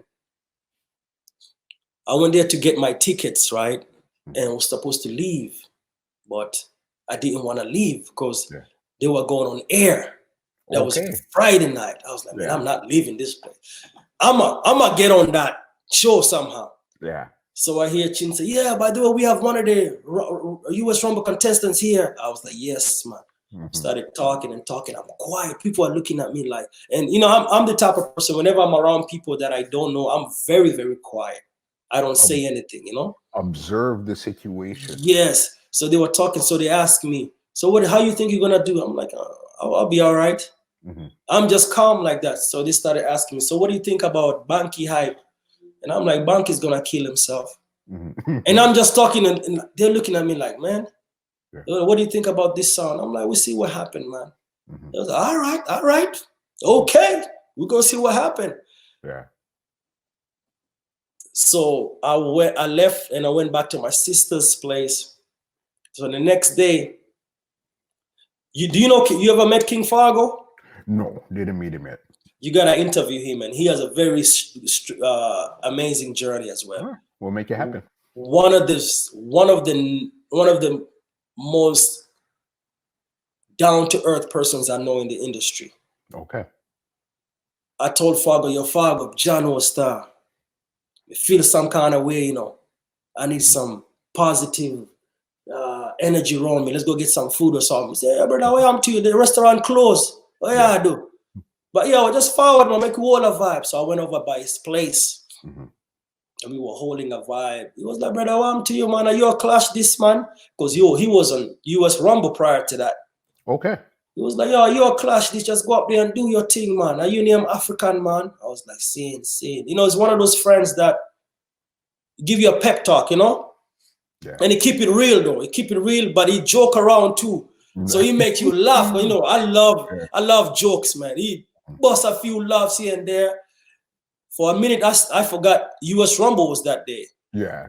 I was like, oh, shit. He was like, oh, we got to go. So he called one of his selectors, and we went to US Rumble that day. And when we got over there, I walked into the venue. I was the first selector there. Okay. Because I was going to make that night my night. Man, bro. Started seeing people coming in, man. Started getting the chills. So you're thinking, you hear about these dances, people talk about it. Remember this, remember that, man. And I'm like, I want them to talk like that. Yeah.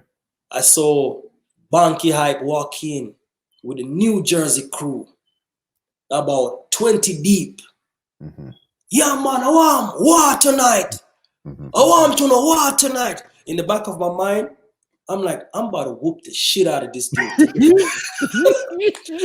I'm gonna whoop, you know what I mean? Yeah. And I see Platinum Kids, and I'm like, they play here every Thursday. So this is their club. I see Revolution coming with this BC click. Everybody say, yes, man, I war tonight. Yeah. So me and Dynamq were probably the only one that didn't come up there with nobody. Yeah, because he's LA, you're in Kansas, I guess, Yeah. at that time there. Yep. So I'm just chilling. So the first round, pick the number. I think I picked number 5. Out of how many songs? I think it was 5 songs. No, 6. Okay. 6 or 7 songs. Yes, I think because I remember Platinum Kids played after me. Okay, so you're playing almost second to last. That's where you're playing. Yeah. Yeah. And you see, God is so amazing, man. That's when my laptop didn't work. Yes. I have Serato scratch on my laptop. Yeah. My laptop cannot update to Serato DJ. I don't know why. Yeah. But this is not the time to try to get that update. My Serato has always worked with the 56, what is it, 58 something, the Serato mixer. Okay. For some reason that night it wasn't working with that mixer. And when we got there was an event prior to US Rumble that had just finished, so they had to string up in like literally 30 minutes. Okay. Before the dance. They were stringing up while people were coming in. Okay. Because there was an event there before that. That's one thing people don't understand.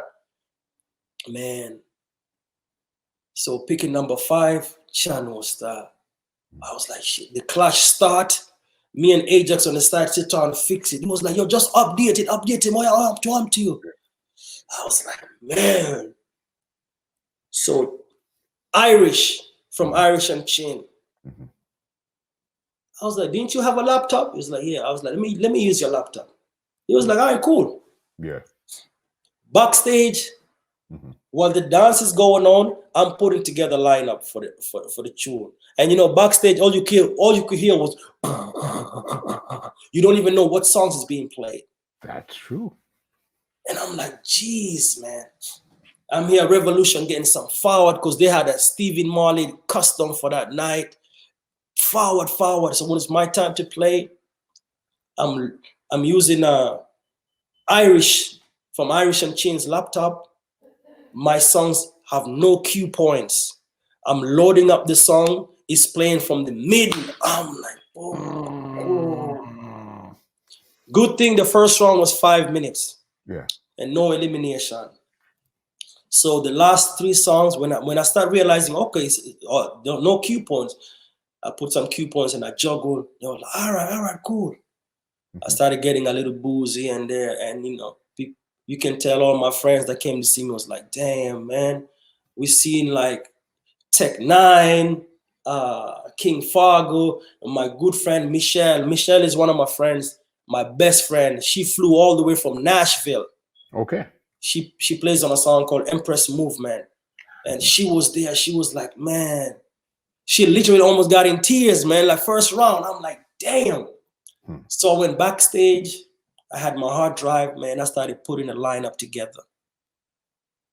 Second round, when I was done, I threw up my dashiki. Yeah. Went up there and big up my friend Liku G from Kansas City was up there. He was on stage with me too. Yeah. And I was like, yo, just follow my lead, whatever. Because I'm gonna be going on that side on top of the speakers a lot. He was like, go and do your thing. I feel it like this. I want to you African. Liku G, ready for it. And even him, he flew in from Kansas City that same day of the dance. Okay. And he flew out right after US Rumble, went straight to the airport. Man, backstage, I was putting together the songs and he was like standing right there, making sure I get my space. Because the backstage was really small. Okay. So, what up? You're African. I got you, bro. And he's a Jamaican, but when you go in a Yankee thing, he's a straight Yankee. Yeah. No, don't worry about this, guys. I got you, bro. You do your thing. Let me know what you want. You want some water? What's up? I'm like, good. We got this. It was second round, bro. When I walk up in there with a dashiki, everybody was like, okay. So I'm looking at the right side of the stage. I see Downbeat. Yeah. I'm looking over there. I see Father Blunt. I see Stereo 5, some soundman, but mostly I see a lot of new faces that were just like, okay, make we see what this African have where everybody are talking about. Yeah.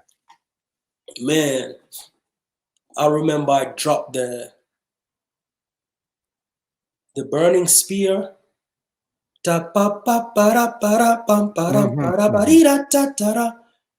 Yo, and I made a speech for my Jamaica. I'm like, you're a Rasta man, but me not hear you play them tune, yeah? Yes. Place, lift up. Yeah. That's when I was like, okay, I was like, all right. I said, people, I trick Irish and chain. You think man like me could have come from Kansas City? You must be mad. African. Yes, I remember the speech. Me trick them. And guess what? They never have an African in a world clash. Me are going at that tonight. And I dropped the Fire King. Is a song called Steaming. That time, one of the biggest songs in New York. I dropped it as a custom. 6 shot to the head. Platinum keys, you fi stop shortcut. Yo! And then the part where I say, people, who I get a beating? Banky, I get a rascal African beating. Yo! The whole place bliff up. They were like, what the That's when I knew I had them. Yeah. All I had to do right now was maintain that. It was one of those dances was I didn't have to mix from song to song. They wanted to hear me introduce a song and play. Introduce and play because every song was getting forward. So I was like, pull up that. Yo, I want to the boy I come up here and play Deep Jahi. And I talk about Mana Batman. You see tonight, and I play Mana African, me kill sound and send it to Ghana motherland from yo, lift up the place, I pull it up, come again. And now I have my dashiki. There's a part on the song is like, a girl alone can't touch your dashiki pants. Yes. You're kicking out your leg. Yes. Forward. Now I say level. And I say, revolution, I chat up your mouth. Is it revolution? One of the sounds. I made a speech and I dropped the 20 rebel. To your chatty. Please, mash up again. Yeah. Second round, gone with it. And then third round again, gone with it too. Vocals now, with the rapid fire. Thank God I picked to play vocals. Everybody know when it comes to Africans, vocals is our strong point. Yeah. Man, bro. The moment I knew I won that dance, when you go watch the video, when I play the Barry Brown, Far East. Got you. No more brother, man. Luke's my brother. And I pull up the song and I walk up to the big Irish and Chin. The banner. I started beating it. Come. I started talking to myself, not even on the microphone. You know what I was saying? I was like, this is what the fuck you've been fighting for. You got it now. You know what I mean? Yo, I was like, yo, right now, nobody could stop me, bro. Nobody. And I was like, well, I know. Yo, let me play a tune for the woman them. All who love woman say, give me them. Everybody's like, give me them. And I drop the Alton Black. I see that cock up on the forward, man. Done them. And before that, the Gunner sealed them back to back. I said, word clash. The Lord is my light, splashing, dashing, man. That vocal round must have been one of the best rounds I've ever played, ever. Yeah, no, it was fire. And now, a little bit before that now, the round where I dropped the Luciano and Briggy combination. Yes. Instant anthem. Crazy. I had voiced that dub probably 2 years before I even played it. Okay. I've always had it, man. I just see. And it's a rhythm that I actually loop. It's a Dennis Brown rhythm that I looped. Downloaded it from YouTube. Looped it. You know? You're a mad scientist, bro. Man, so so when Banky played a Luciano and got a nice forward, for me, I wasn't gonna go for the big dogs then because I knew they had their Banky. I knew Banky was gonna run out of tune. Yeah. But people came to see Banky and Platinum Kids. Got you. So I was gonna spoil their party. Get rid of one of them, the other one would follow. Yes, because throughout the whole night, Banky and Platinum Kids going at it crazy. Yeah. But after the second round, people started easing off from calling me because they were like, "Oh, this dude is on a different speed today." So I was like, "Yo, never have a African in a world clash. Big up downbeat in the house." I was just watching that part there today. I was like, "You inspire me for voice this. The first combination for the night, Luciano and Briggy." When it played, everybody was just listening, okay? But when the part come in, spend a little time and voice your doublets them right. Yo! Listen. Listen. And Tony Screw was right there, man. Right there. The man I shake up my hand and said, yes, yo. I swear, I kid you not. Tony Screw was looking at me like this. He had tears in his eyes, man. Okay. It was like one of those moments. I'm not saying because it was me on that stage. Yeah. It was one of those moments I could not believe it's happening. We hear about these moments. Yeah. I couldn't do anything wrong after that, bro. And on top of that, I was not taking that to my advantage that I couldn't do it. I was playing good. Harder. I was trying to prove to the world, like, you know what? All these years y'all been going around Africans, everybody's gonna regret that. Yeah. When I say, you say African, you say world class, African, everybody say world class. Yeah. So when I dropped the Briggy, somebody mash up the stage, bro. Right. Throwing like, yo, nah, my dance done. And I was like, yo, I don't think me done, me not done yet. And then they kept returning, many more will have to suffer. Right. And then the Beanie Man, yo, people just like, yo. And then now, it came to the last round, which to me was one of my probably second weakest round from the first round. Okay. Because it was now me, Revolution, and Dynamq. Yeah. I'm a juggling selector. I know I could out juggle them anytime. Got you. I went into my bass artist mentality. Juggle to kill. Yeah. Even though it wasn't, remember everything is freestyle all this time. I saved my Movado for that round. And I saved my Red Fox, which was like a big song in New York. Brooklyn Swing. Man, everybody is like, okay. People are preparing for tune. But I waited for the moment where I made them call for the lock-off. Got you. You put them in there to make them. Yes. Yeah. I was like, yo, people, I eat that, you know. Yeah. And I swear to God, everybody started saying lock off. And I was like, Chin. Yeah. People, wanna say Chin, lock off. Everybody was like, Chin, lock off. Wanna say it again, Chin, lock off. I'm dropping the Red Fox. Yeah. African Swing. In the Bronx, in me, African Swing, in US Rumble. Yeah, and then when I was like, yo, people, me I drop a big tune now and I drop the to me a real African. Yo. Everybody was like this. So when I was done with that round, right? One person here said, lock off.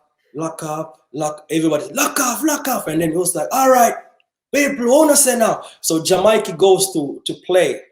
I see that. He's coming from backstage. I'm pretty sure he doesn't know it was a lock off already, but people started booing him. Mm-hmm.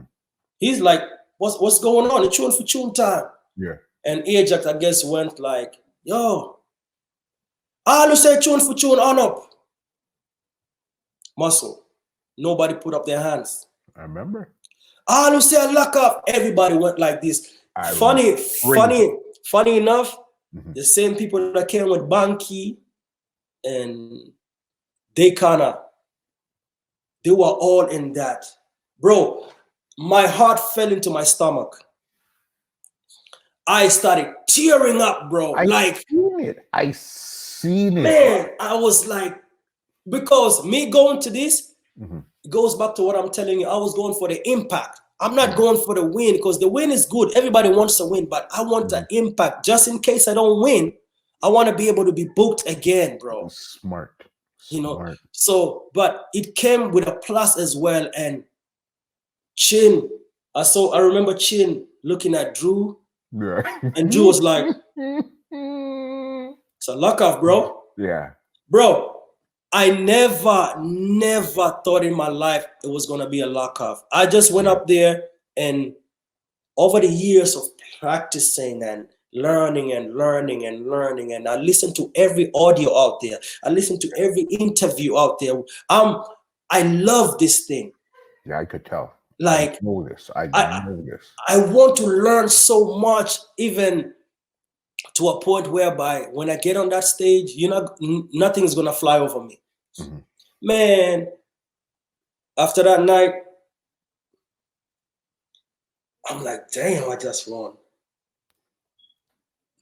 My sister and Michelle, the one that flew in from Nashville, was like, man, we're going for lunch tomorrow, man. We're coming to pick you up, And then I remember my brother came up there. My brother looking at the trophy, lifting up, like, yeah, man, yeah.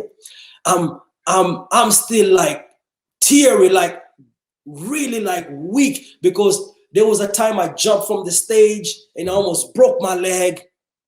Yes, man. And I'm looking at it like everybody coming out there to congratulate me. Like, yes, African youth. Yes, love that. Yeah. So now, Downbeat looks at me and gives me a hug. Like, boy, Chano African. This reminded me of like back in the 80s when you played at Barry Brown. It's like you did something to us, And I'm like, this is Downbeat, bro. You get it. So I'm like, damn.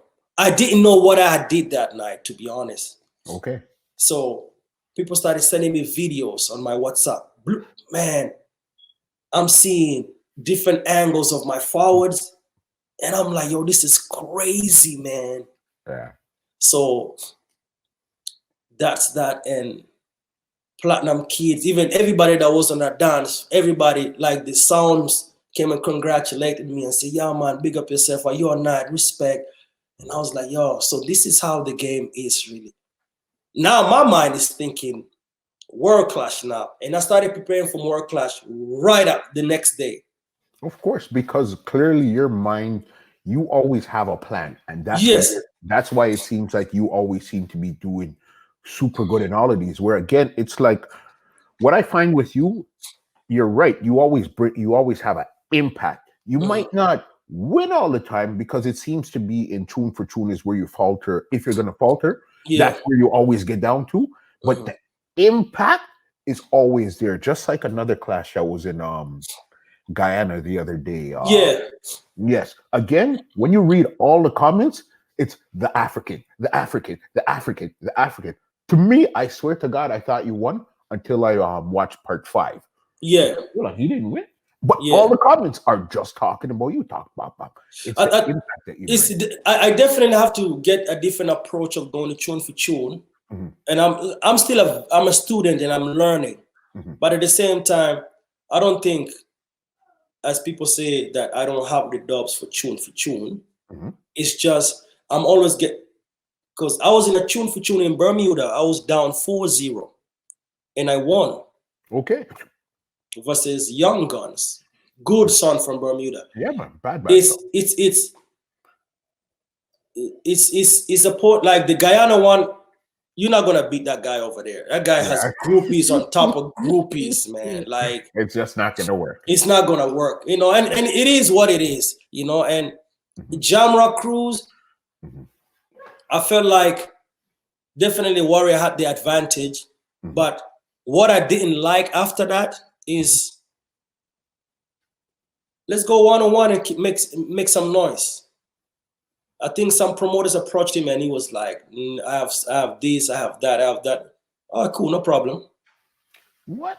I thought that would make for the business right now, that would make one of the better tours as some Dynamq and Warrior on like a 2 or 3 different country tour bus. Oh, most definitely. I was ready for that. I think somebody from Bermuda had reached out to him, and because he said he has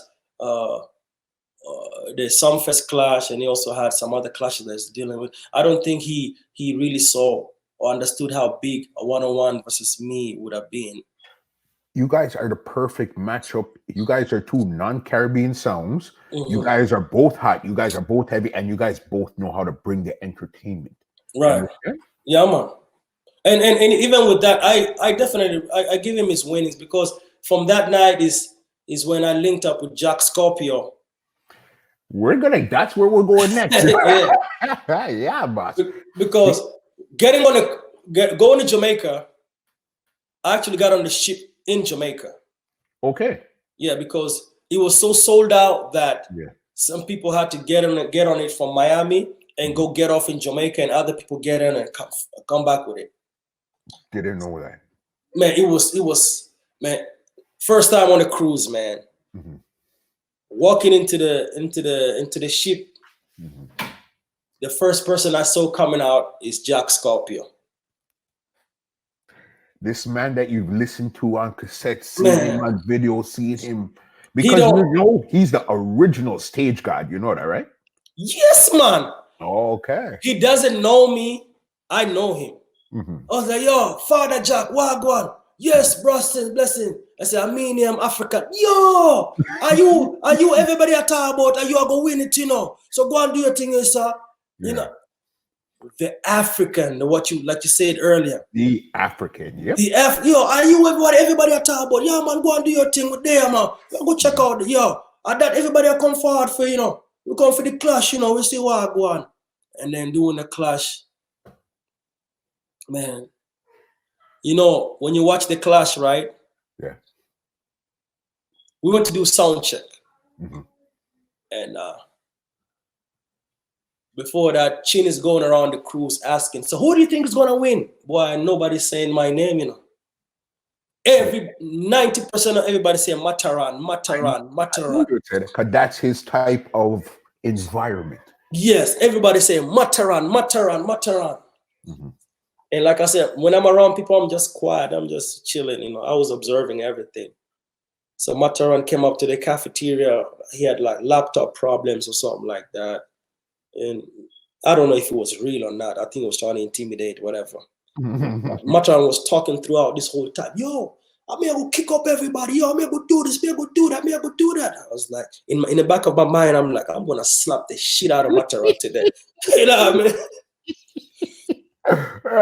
So I listened to the other Jamrock cruise, and I realized Mataron went into his little, hey, the people don't know, like his a little African accent. Yeah. And you're clashing the African. Of course, I knew he was gonna try to pull an Afrobeat thing on me. So you know what I did? I sung those hot Afrobeat songs myself. Listen, okay, I'm glad that you said it. I'm glad that you said it, because I knew when I heard you push play, I heard the first word, I said, hold on. Yeah. Dynamq is a freaking super smart guy. I knew 1000% you sang those. 1000%. By the way, Mataron have the Joanna song. That's the original artist he has on dub. He has the Afrobeat. Yeah, he has the Afrobeat dub. But also remember, Mataron did that before as well, sing his own dubs before. Of course. On the cruise as well. He did Dirty Wine and stuff also. Okay. Yeah. So I'm still building my name. I can't get Joanna on dub. I try to link the artist. He was talking about 1,500 or something. I don't have 1,500 to pay.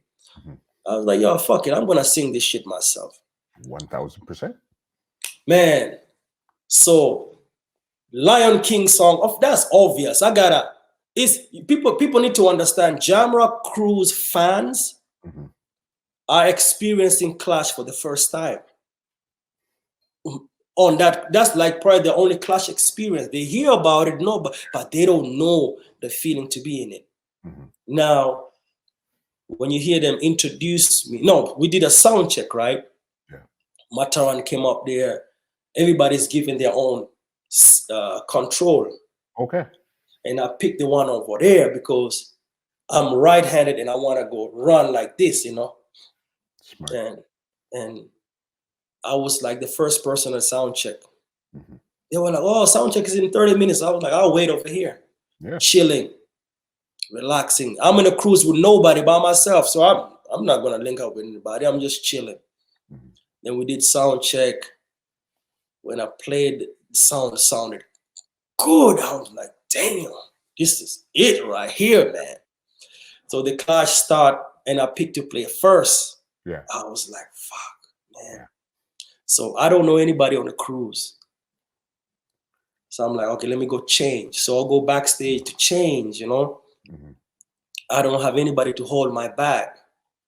Everybody backstage, I know them, but they don't know me personally. I see what's his name? Shawnee B.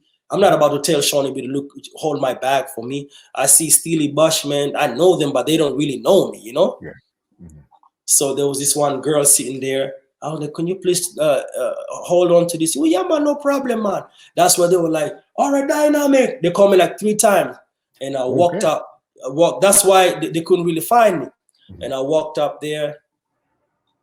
People were like, oh, okay. I had my little African attire. It was like, this is interesting. Yeah. And then the first song, I was like, straight from Africa, ready for kill. Everybody was like, ooh. And then when the harmony comes in, murder the whole of them. Yo, everybody started lifting up. They was like, yes, man. And then I made the speech in Arabic, which is like, Umon kan gali junubin magder wasul mahal lakin alela anafi Jamrock Cruise. So basically what that means is Junubin are the black Africans from Sudan, So basically what I'm saying is they've always preached and told the people that Junubin, we the black Africans, can never make it anywhere in life. But today I am on Jamrock Cruise. Got you. So I say that in Jamaica, Kangali Junubin Magder Wasul Mahal Lakin Alela Anafi Jamrock Cruise or Alela Anafi Guyana. So that's my way of getting loose. Yeah, it's almost like that's you calling the spirits. Yes, man. You get it, man. So when I did that and I was like, holy man, when I King Selassie, the whole place is Rastafari. Yeah. And I was like, this is my first time on the cruise. And you already know how African people feel about this shit. Anywhere the captain make a wrong move, this blood clot gone back to Africa. Everybody was like, yo, what the hell? Then I dropped the candy man, there's an African mystic. And then when the part Mataron is going to cry, the whole place lift up, and honestly, if you ask me, I think I beat them the first, second, and third round. If there was any voting system, that would have been a lock off. Okay. But also, because Panther didn't do well at all. Mataron, I think Mataron underestimated us because the energy we were bringing was the same energy Mataron had like probably 10 years ago. You understand? Yes, man. That was Mataron's fully loaded days. Yes. And I knew Mataron could not keep up with that because Mataron came with a Jamaican, is a Jamaican thing, it is. But most of the people on the cruise were from like Bermuda and Virgin Islands. I heard that part. And I took advantage of that. I started playing some Virgin Islands artists, some Bermudan artists, and I won the crowd from the get-go, you know, and, you know, to me, the yellow man situation now is I tried to voice Alkaline prior to that, and they told me like $1,500. And Muscle, I'll be honest with you, man. I got some friends back home that are still living very poorly. I'm not about to give an artist for an MP3 that's like 2 minutes, and that money I could have used for my friend to live good for like 2-3 months. I'm not doing that. No. It doesn't make to me. That's why I'm saying, like, bro, I want to work with an artist that works with me. And this is no disrespect to Alkaline or anybody. I'm just not gonna go there, bro. Yeah. Because I know people directly that don't have breakfast, bro. Yeah. No, but I think that's why that speech there hit so hard when you gave them that speech. Say, listen, I'm not spending no $1,500. I'm not. You know what I mean? That's people that knew that, you know what? You're dead serious. They didn't think this is just a sound man speech or whatever. No, man. Oh, they knew you were dead serious. I'm not doing that because to me, honestly, and I'll say it even on the show, it's BS, bro. Like, because some of these artists make more money than doctors, man. Yeah. Artists go to a studio for like 30 minutes. They can make literally over $10,000. Are you kidding me, man? Simple. And on top of that, some of them are ignorant towards you, talking to you like whatnot. No, you're not gonna get my money. Yeah. It doesn't work like that. I'm gonna work with the artists that want to work with me. That's how life is generally. You work with me, I'll work with you. Let's build this together. Yeah, man. So that's why I was like, yo, man, when you big up Alkaline, I don't diss no artist, but when you're talking to an African about dancehall, Alkaline is not even on the top 1,000, bro. I'm keeping it real. So when I dropped the yellow man, yeah, I was like, I'm gonna teach you how to speak African. That Zungu Zungu part, bro. Crazy, boss. Listen, man, the video doesn't show the real forward, bro. We say that was like a joke, what we seen on the video compared to what really happened. When I jump into the crowd, there were people giving forward, not knowing I was in there with them. By the time they realized, they were like shaking me like, yo. Yeah. And when I went on stage and I started doing this, it got bigger and bigger and bigger and bigger and bigger. I call that the extension clip. You see when you get that extension clip forward, bud? Yeah. It's totally different. Where you get it for a second, but when it keeps going and it gets louder, yeah, extension clip. Because at that moment, people are trying to see, okay, we see a nice intro. What do you really got? And then I remember going into the frog rhythm juggling with Capleton. The Capletons, yep. You know, and I used the same speech I had used against Panther in Jamaica a while ago. I was like, any man when I forward that tune, a Panther boyfriend, yo. And then I got like this, every man got the right to decide this, yo.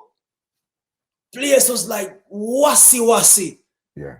And you know, and when Mataron played the Afrobeat, got a huge forward. He also counteracted my Lion King. Okay. I expected that, bro. I'm not gonna lie to you. Obviously, when you're gonna clash an African, come on. Yeah. Come on, Lion King. Yeah. But I knew I had to.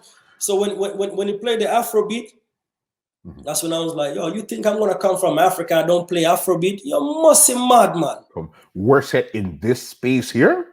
Yes.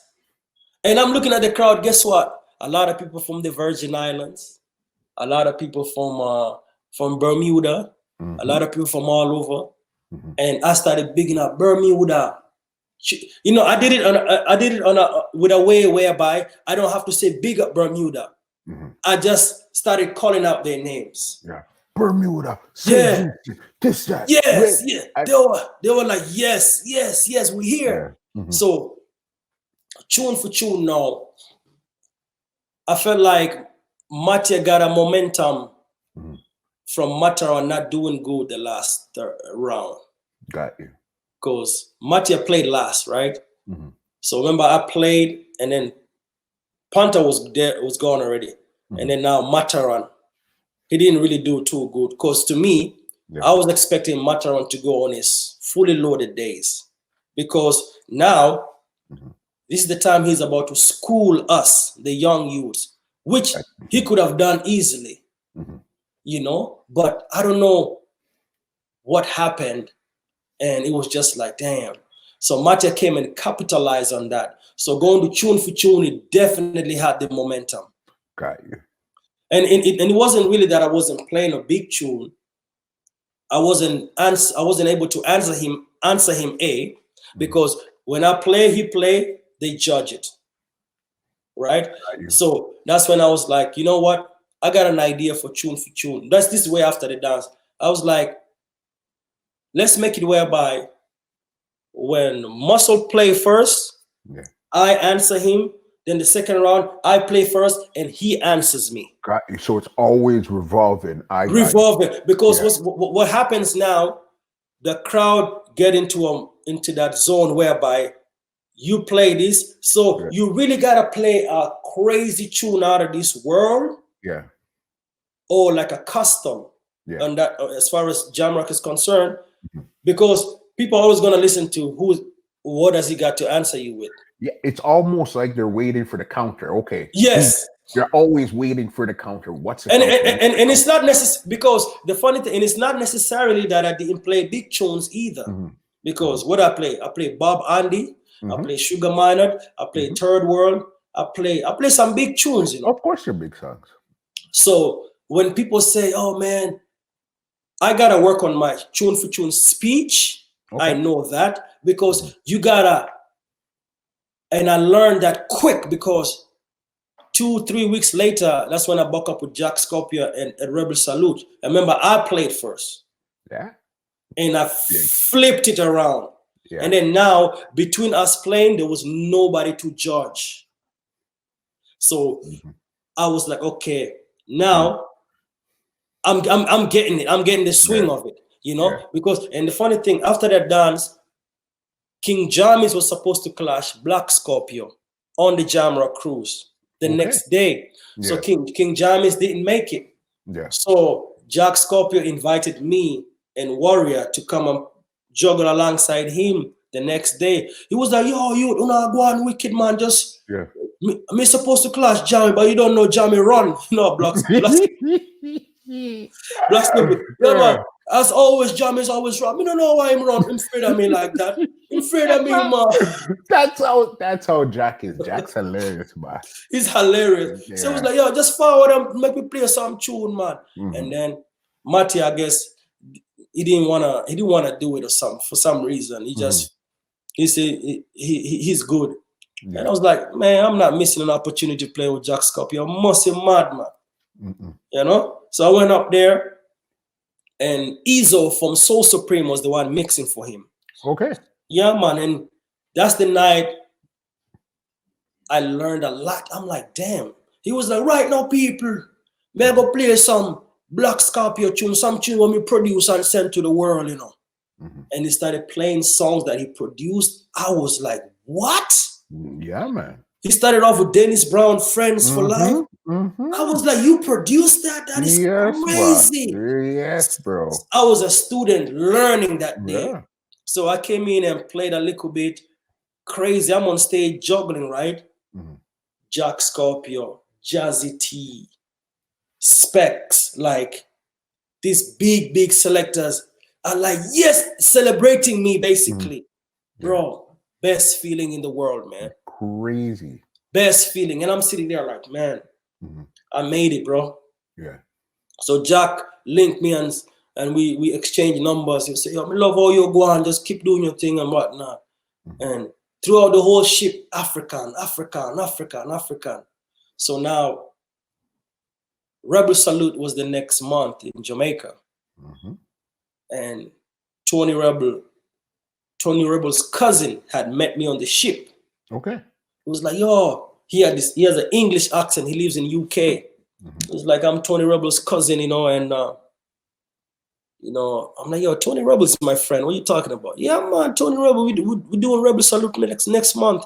I want him to bring you up there. That was my chance to pitch to him like, yo,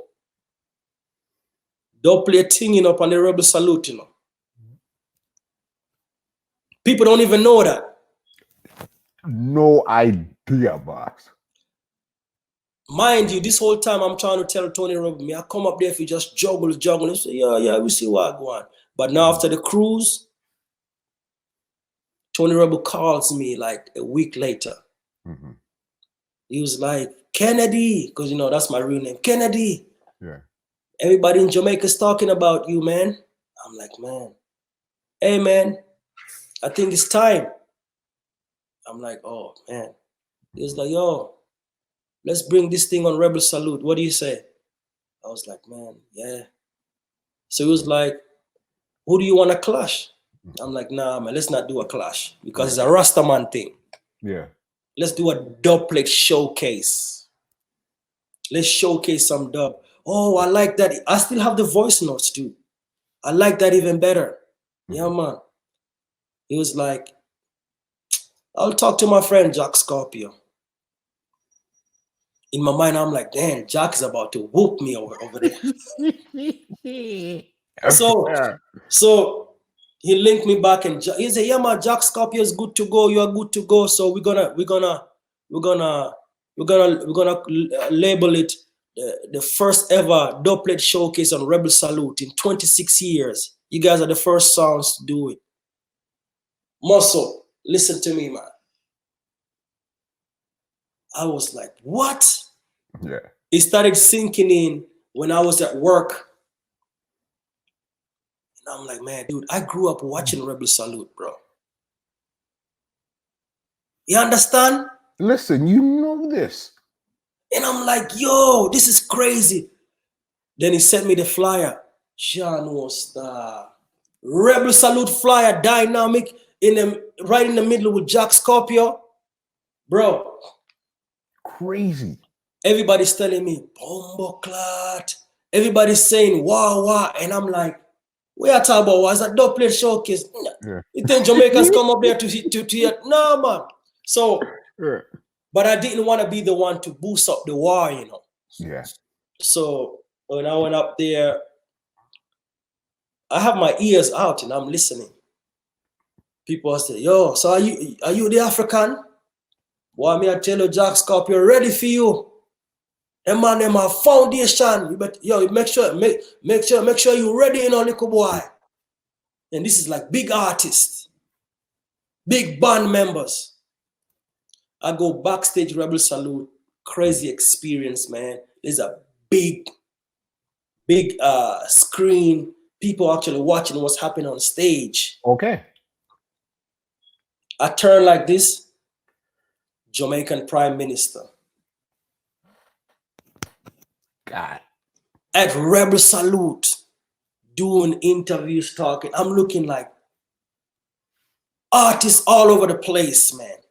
That time, they just hear about the African, they know what going. Lady G, my good friend, Louis Culture. When I saw those two, I was happy. Yeah. Louis Culture is my favorite DJ, bro. Okay. My favorite DJ is Louis Culture. Louis Culture's been bad from time.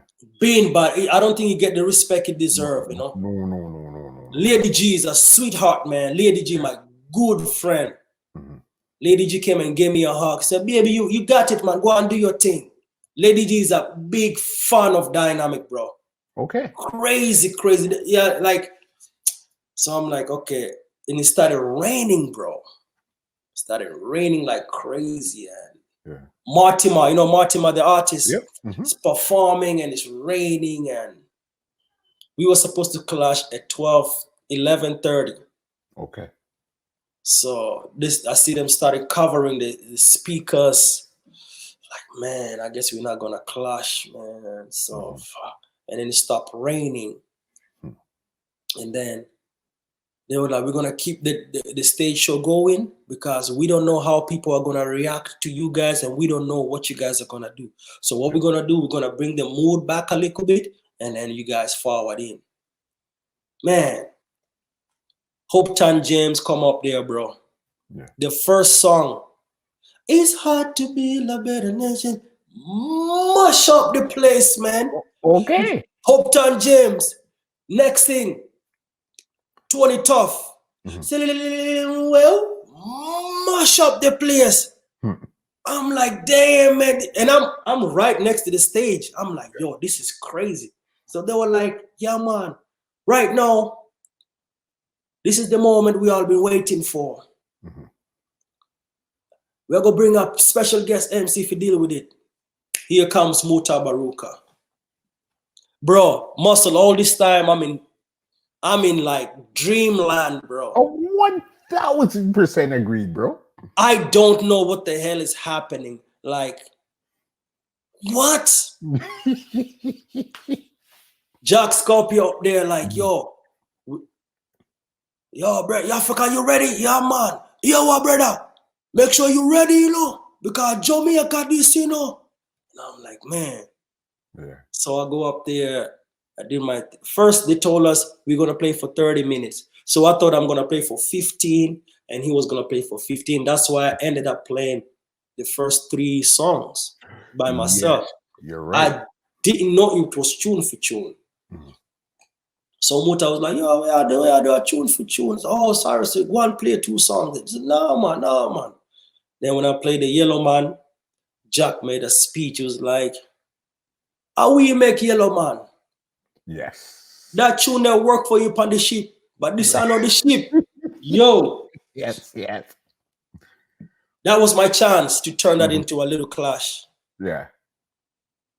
I was like, okay, good. Prior to that, I did my research on Black Scorpio. I remember Firelinks had killed Black Scorpio on the Boom Clash, but it was Jack Scorpio's son, the guy who was mixing, was the one playing. Got you. So my plan was like, when I get him where I want him to be, I'm gonna call out the son. Yeah. Classic moment. So I'm watching the way vibe is going. I realize their pitch tempo of their songs is very slow. So their dubs have no vibes. Yeah. My tempo is like +6. Go. Fire. So when he made the speech about Yellow Man and he played the assassin. Yes. Big forward. Yes. And he started doing this. The whole place lift up. Jack Scorpio, rush him like a pit bull. Forward. Yes. People was like, yes, man. Because now you also have to understand at the end of the day, Jamaicans are like, Jack Scorpio's representing them. Yeah. But with me, from playing keyboards, being an artist, being on stage, I'm comfortable. You can get the biggest forward. I'm all right. I see that. So I let the forward calm down a little bit. So I was like, so Jack, we in a war, and you're talking about pit bull. When African go in a war, we left all of the pit bull and the donkey them at home. A gun we bring a war. Yo, they drop the ninja man. Look on the face on the ninja man. That one of them said, my weapon. So I switched it around to whereby I became the person that people are waiting to hear the answer. Remember, I played first. You played first, yeah. So I flipped that around because I realized, okay, they're kind of slagging off a little bit, and their tempo was kind of. At the moment he made the speech about we make Yellow Man, that tune will work for you upon the cruise, but this are Jamaica. You knew where it was going. I knew where it was going. It was just a matter of, man, I'm not gonna let this person beat me on this stage while I already know. I'm getting all these write-ups. I'm getting people already looking at me like, man, people are gassing up this guy. What is he all about? But people are not looking at the fact I actually work to get there. So he plays the Everton Blender and John Wayne. Yes. Hang them. Yes. And it's kind of dragging. And I came back and say, bad man I talk about gun, you talk about hang them. Right. You know what I mean? So I was kind of just using everything he was doing and kind of flipping it around, you know, just and I just started running with it, bro. And then I got to a point whereby I was getting so much forward, I was like, okay. I was like, me done, you know, say me done kill Scorpio. I did little youth me I go kill now. All this time, people are looking at me like, this African got some serious nerves. Yeah. But they're not thinking, I have experienced a little bit in this. And because if you know what was kind of risky, because remember, you're at Rebel Salute with this type of crowd. When you brought in the gun and all those stuff, that could have it could have backfired on you. Backfired, yes. But also remember, Ninja Man is a beloved artist. Yeah. And he's in jail. Yeah. And I made sure the dog wasn't cursing. Makes sense. And then I went and put on my face like this, the stage performance and whatnot. It kind of solidified that. But trust me, oh yes, I know exactly what you were thinking. Because people are like, yo, they might bring the gun thing or you know. But I was like, yo, whatever. So when I called out his son, I knew his son was gonna try to step in. And the moment I saw him walk from the turntable, I was like, yes. Got him. Got him. It was like, no ghost or whatnot. And then he played a Nicodemus that didn't get a big reaction. So he was like, see, man, yo, this have nothing to do with my son. Where I call my son? That's where he went wrong. Yeah. He should have just let me and the son deal with it for the rest of the night. Maybe he would have found some energy and killed me, you know. Yeah. But with him now going back and whatnot, it kind of made me the underdog, and people always go for the underdog. You know? It's so crazy talking to you after the fact, because again, I watched all of these, I listened to them, and I know play for play what was happening, but to hear what's in your mind while the play is happening, that's the amazing part there, because clearly what you're doing now, it's not you figured out, it's not a tune thing. You know what I mean? This game here is not a tune. This is about performance and impact. You know what I mean? And then tune you layer on top of that. You gotta think of all the sounds that got tunes, like the cataracts, all the dude, look at Mataron. When's the last time they clashed? They have all the tunes in the world, bro. Look at Jaro, bro. Yeah. We can never have tunes like them guys. Then you start looking like, okay, maybe it's not really about tunes. Tunes is good to have, don't get me wrong, but presentation is key, you know. And I remember Coffee. Coffee, I was one of the first people to voice Coffee. Okay. And I was like, I'm gonna play Coffee on this stage, because Coffee was here on that stage last year for the first time. I mushed it up, and now she's an international artist. And when I dropped that Coffee, and I was like, okay, I'm gonna go into my little Sky Juice mode. That's when I did the whole thing. And that to me got bigger forward than the dub itself. Performance. Yes, performance. Yes. And then now, let me show you something, bro. Everybody knew what happened that night.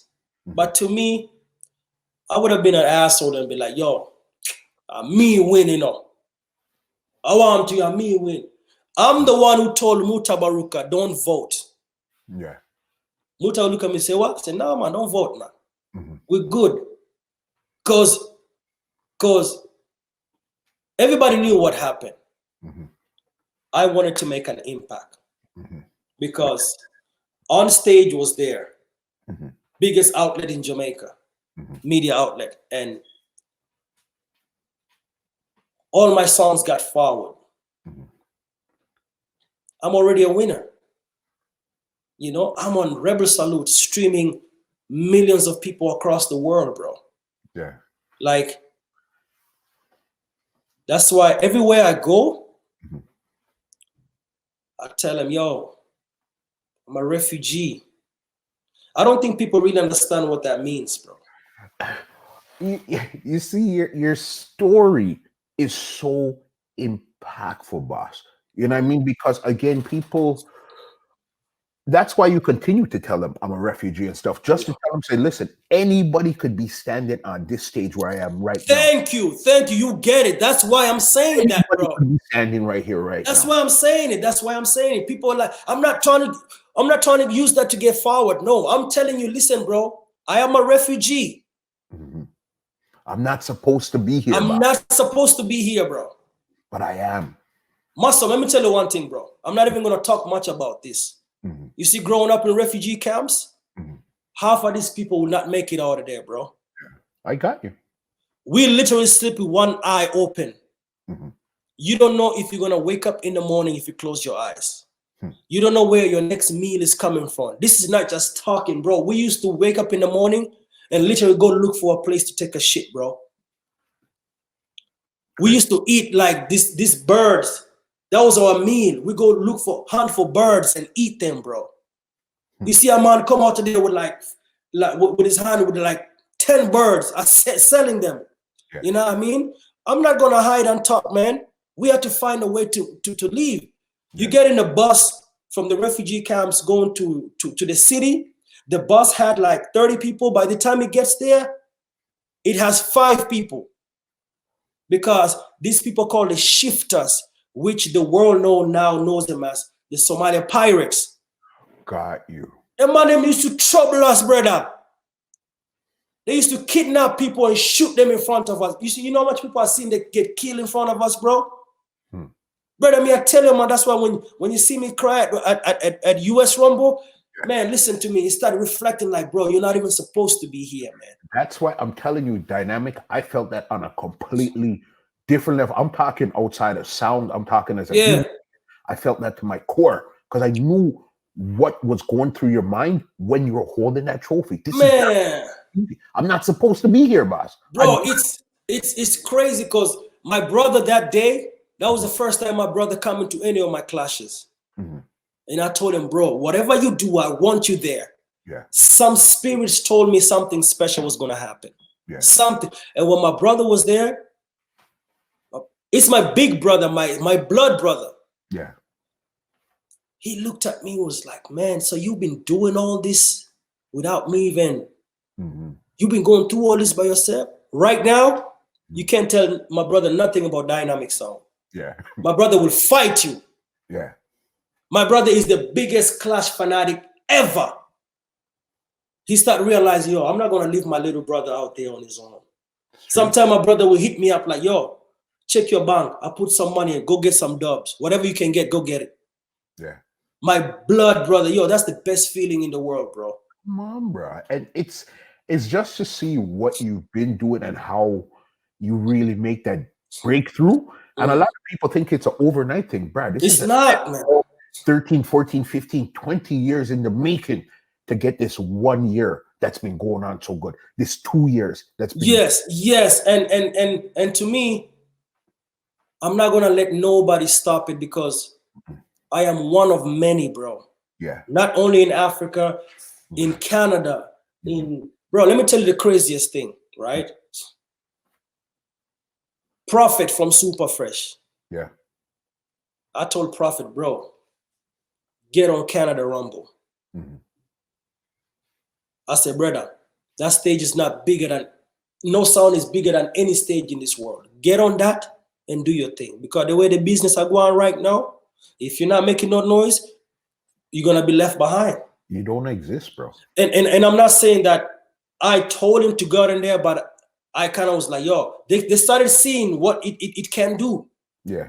You know? It's not like we don't know each other. We know each other a long time. But now it's like, bro, you got to get on that stage and run with it, brother. Yeah. Yo, when I got on Lady V from V Rocket, man, I love it. Lady V look at me after World Clash. And she was like, Jano, brother. So all this thing I'm hearing is not a makeup thing. It's like, yo, I love how you play a song. You just have to polish up a little bit, but you have it, man. Yeah. I was like, yo, you see, when you hear veterans like that, mind you, I've gone through Downbeat talking to me, going through Puma. Puma is somebody I call all the time for advice, man. You know, LP. you know, Downbeat, all the Jack Scorpio, man. I started looking at it like, man, bro, is a powerful force really pushing me forward, and I'm praying that people really open up their eyes and realize the world really needs us to be out there, bro. Yeah. Because, brother, Muscle, I went to Japan like I told you. I walk into the dance, somebody brought me a South Sudan flag. Yeah. In Japanese, wearing a dashiki. Bro, yo, when I tell people this, they think I'm joking. I'm like, bro, this is insane, man. In Japan, whoever thought that Sound Business did that, bro? Like when I tell you about this whole thing about refugee camps, brother, with Tupac has a song called Wars. We trade war stories. We outlaws on the rise. Man, I used to listen to that song all the time. Remember, we trade war stories. We are telling each other about the wars we've been through, bro. Yeah. And I'm like, man. So when I'm not the type to step out and bring the whole bad man thing and this and that, brother, I just want to play music because music saved me, man. If it wasn't for music, I would not be here, man. Dynamq, I understand 10 million%, bro. Yeah, man. 10 gazillion%, you know, and you could feel that passion when you're actually playing, and that's really what it comes down to. Because if a lot of people don't even notice, you have your set so tight that you don't even use headphones. I don't. You know what I mean? And I tell you, until I said that right now, I guarantee you 95% of the people had no clue that's what's going on. I've never clashed with headphones, bro. No, you don't. You know what I mean? Because, you know, that 3 seconds would slow you down to take it off and put it on. Forget all that. Cue, talk, God. Cue, talk, God. Cue, never, because my whole thing, nobody practices like me, bro. Yeah. Today I practiced for like probably an hour before I got on the. My whole thing is always trying to find ways to. I clash myself all the time, and you know what I did also. I go listen to like a bass, like the World Clash with like Mighty Crown and Bass Odyssey, and I will put myself in those rounds. I'll say, when I listen to Mighty Crown, I say, okay, I'm the one playing next. How would I play? Yeah. What would I counteract? So I put myself in those situations. I've been in the mirror before making a speech and say, no, that don't sound right. And I still do that because it's always room to improve. Because once you get on that stage, man, there's no room for mistakes, bro. And remember, it's just straight adrenaline and autopilot. Because even though, you practice all of this good stuff when you're looking at yourself, and that's cool. But once you hit that stage, it's a totally different ballgame. What I thought I was going to say, when I pick up the microphone, talkaphone, or whatever you want to say, it's a completely different stuff that's coming out of my mouth because at that moment there of what's going on. Yeah, but people want to be entertained, bro. 100%. And this generation, they're very impatient. That little 3 seconds can mess up your whole round. Get to the point. Yeah. And remember one thing. When, let's say me and you play song, right? And then you make a speech. You say, Dynamq, run that tune. If I don't run that tune, the moment you say run that tune, those 2 seconds, 3 seconds, you gotta hear a boo. Come on. Remember, it's just 1, 2, 3. Boo. Boo, boo. That's the generation we live in. So you gotta be on point. And you gotta practice, bro. You gotta practice, and you can. The best thing I ever heard is, don't get ready when it's time to get ready. You get it. Don't get ready when it's time to be ready when it's time to go. You're ready. Yeah. Be ready. Stay ready. Stay ready. So I go and thank God I've voiced all my dubs. So I know my dubs like the back of my hand. Got it. I like I said, practice, bro. Practice. That's why it's not that I don't want to bring anybody on the team, but I want to bring somebody that's ready to for my speed as well, you know. I think you have a good formula right now. If you put somebody else in, it might enhance it, but it might also break it. So I think right now, the trajectory that you're on right now, stick to your formula. Stick to what you're doing. Stick to what you know works. Okay, I'll do this. No headphones. So I can save that 3 seconds. No problem. Whatever you need to do, just keep doing that right there, because right now it's completely working. Before I get you out of here, I want to know what do you have coming up for 2020? Because I know before all of this COVID and stuff, I'm pretty sure I heard Jack say you guys are supposed to go on a Japan tour, Africa tour, and all those stuff there. So what do you think you're going to have coming up after all of this is done? I pitched him a business plan. Yeah. I pitched him a business idea. I said, yo, let's go on the road, man. Let's take this show on the road. We just played on one of the biggest stages in Jamaica. Yeah. I was going to make my links in Japan, in Europe, and it was just going to be me and him flying in there and basically give the people what happened in Jamaica, but it's just two of us. Yeah. Business, bro. Like I don't care about anything else. I just wanted to do business, but I was booked for a lot of events that I don't really want to say it because, you know, I really feel bad I'm not going to be on it now, but hopefully I'm going to be on them next year because, you know, the contracts were signed and everything. So, but it was some major events, like crazy major events. And I'm so glad that I'm at a point whereby people are okay with me being on that big stage, you know? And then, of course, I'm playing on Jam Rock Radio too. I'm trying to exercise the radio stuff. And I'm loving that. But I produced a song for Mr. Vegas. Okay. I produced a song for Busy Signal. I'm doing some stuff with Dwayne Stevenson. Okay.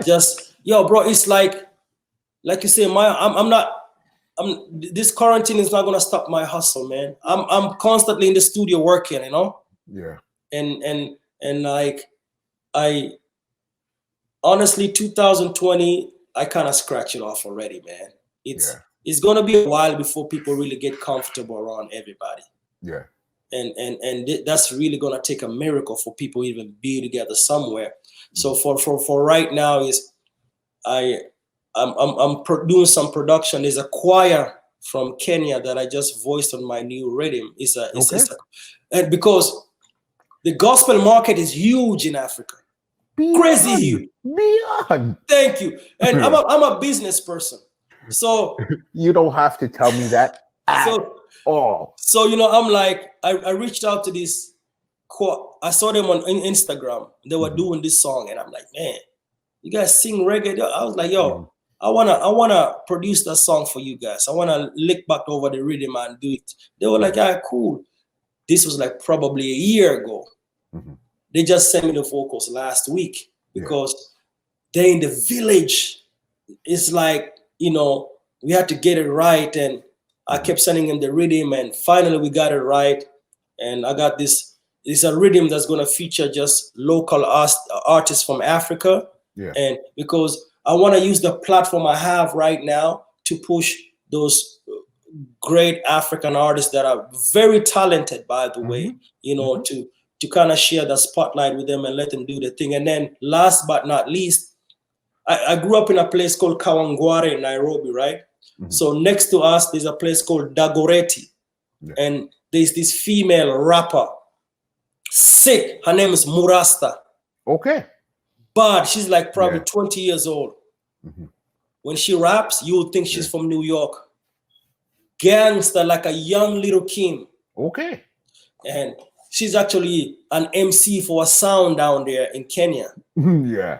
So what it's like she raps on the sound, you know. So I reached out to them because, you know, I'm from that neighborhood as well.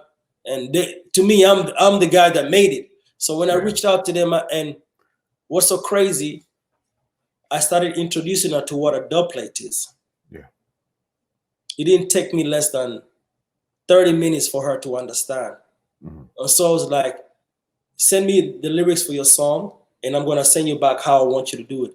Oh, she was like, oh, and she actually started correcting me. Yeah. Like, no, don't say that like this. I'd rather say it like this. I'm like, oh, see, now you get it. Now you get it.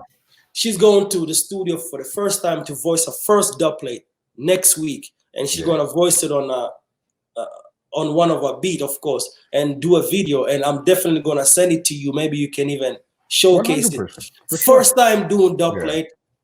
Young, ambitious artist. My whole thing right now, I think I'm at a point whereby I want everybody to look at Dynamq, but I'm gonna move a little bit. I want y'all to look at these people as well. Yeah. You know what I mean? Not only back home, like, bro, there's a lot of great selectors in the world, man. You know, and I'm not the one who's always been about, oh, it's all about me. I like to share that spotlight. You know, of course, you gotta push the brand, yes, but your selfishness is not gonna take you nowhere, man. No. So that's kind of what I'm doing, man. Yeah. Dynamq, it's been such an amazing conversation, boss. Amazing. Listen, I had a whole heap of different questions, but the direction that this went, man, you can ask them. Ask this one.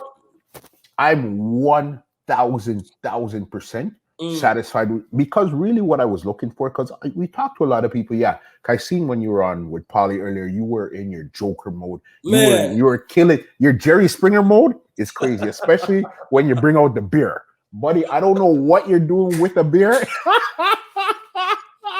I have no clue, but boss, that's a year. Whatever you do with the beer, are you with that? All right. Yeah, and I knew that you were in that zone. But then when we really got to sit down, it's like, okay, now I'm not speaking to Dynamq, really. I'm now speaking to Kenny. You understand? And there's a real big difference. And that's what I was looking for. And that's what I found. I'm telling you, I'll tell you again, when I watched the end of US Rumble, the 2018 one, and I seen the raw emotion. It's like, it almost like when you touch it, it's like electrified. I don't know what it did to you, but you could see that was a different emotion. I said, yeah, man, that's what I need to get to. You know man, what I mean? It's a surreal moment, bro. And those moments, you can't hide them. No matter how hard you try, you can't hide those moments. And even more powerful situation is when people that came out there not routing, not there for you, basically saying, yo, big up, do your thing, man. You won them over. Yes, man. And like that's just me right there, bro. I can laugh all day, but there's time and place for everything. You know what I mean? And I respect everybody's journey. And here's my thing. I'm gonna finish it like this. I am a student of this. Yeah. And I'm very far from where I want to be. Okay. Because I still cannot draw a whole stadium. I still cannot feed my whole village the way I want to. I still can't do, I want to get to a point whereby we don't have to talk like that. Me, you, anybody else in the world. I want us to be able to say, yo, my people, them good, man. Yeah. My people, them friends, them good, man. And I'm all these things you see me hustle and everything is all to just build South Sudan, bro. Yeah. Simple as that, to build South Sudan. That's when they told me to represent US, I had no problem with that. I'm like, whatever it is to get South Sudan on that stage, if I gotta be a Canadian today, let's go. As long as I could say and do what I'm doing out there. Yes, man. That's why I've never really understood how people. I'm not gonna fight for US like or because, bro, there's that person back home gonna be like, man, I'm your cousin, man. Like, what's up with us? Yeah. Where's the South Sudan flag, bro? Yeah. That question. If it doesn't hurt you, something not right with you, bro. Yeah. It's a deep one. It's a heavy one. Because to them, they don't understand why you are on there representing US. Yeah. They're just looking at you like you're one of us. And even though you try to explain, they take stuff like that personal because they've been through a lot, man. They've been through like, yo, my people don't even know what it is to be a first-class citizen. You know, they've been through all this, like we don't even have heroes, you know what I mean, that we can look up to. So like we got an independent. Our independence was in 2011. That's only 9 years ago. That's a brand new country. Man. Yeah, man. So when you see me doing all this hustling, trust me, they better be lucky that I'm slowing down because I'm ready to go, man. You didn't squander your chance, boss. I see. Never. And it's so amazing to see the journey, boss. Respect, amazing. Man. You know, sir. Mark my words. I'm gonna get you the Dynamq headphones, bro. I believe you. I believe you. Yeah, bro. I believe you more than you know. You know what I mean? We're rooting for you. You have brought a new energy, a new perspective. You basically helped update the Sound Clash arena and the music too, because that's just still 20% of what you do is Sound Clash. You still have another 80%. I'm a producer. I'm a this. I'm a that. You know what I mean? So then that's just part of what you do. You're part of that new crop that's actually helping to propel it into 2020, 2022, and on. You know what I mean? Respect, man. Respect. Dynamq, bro. It's been an amazing conversation. Respect, man. We've been talking for almost 3 hours.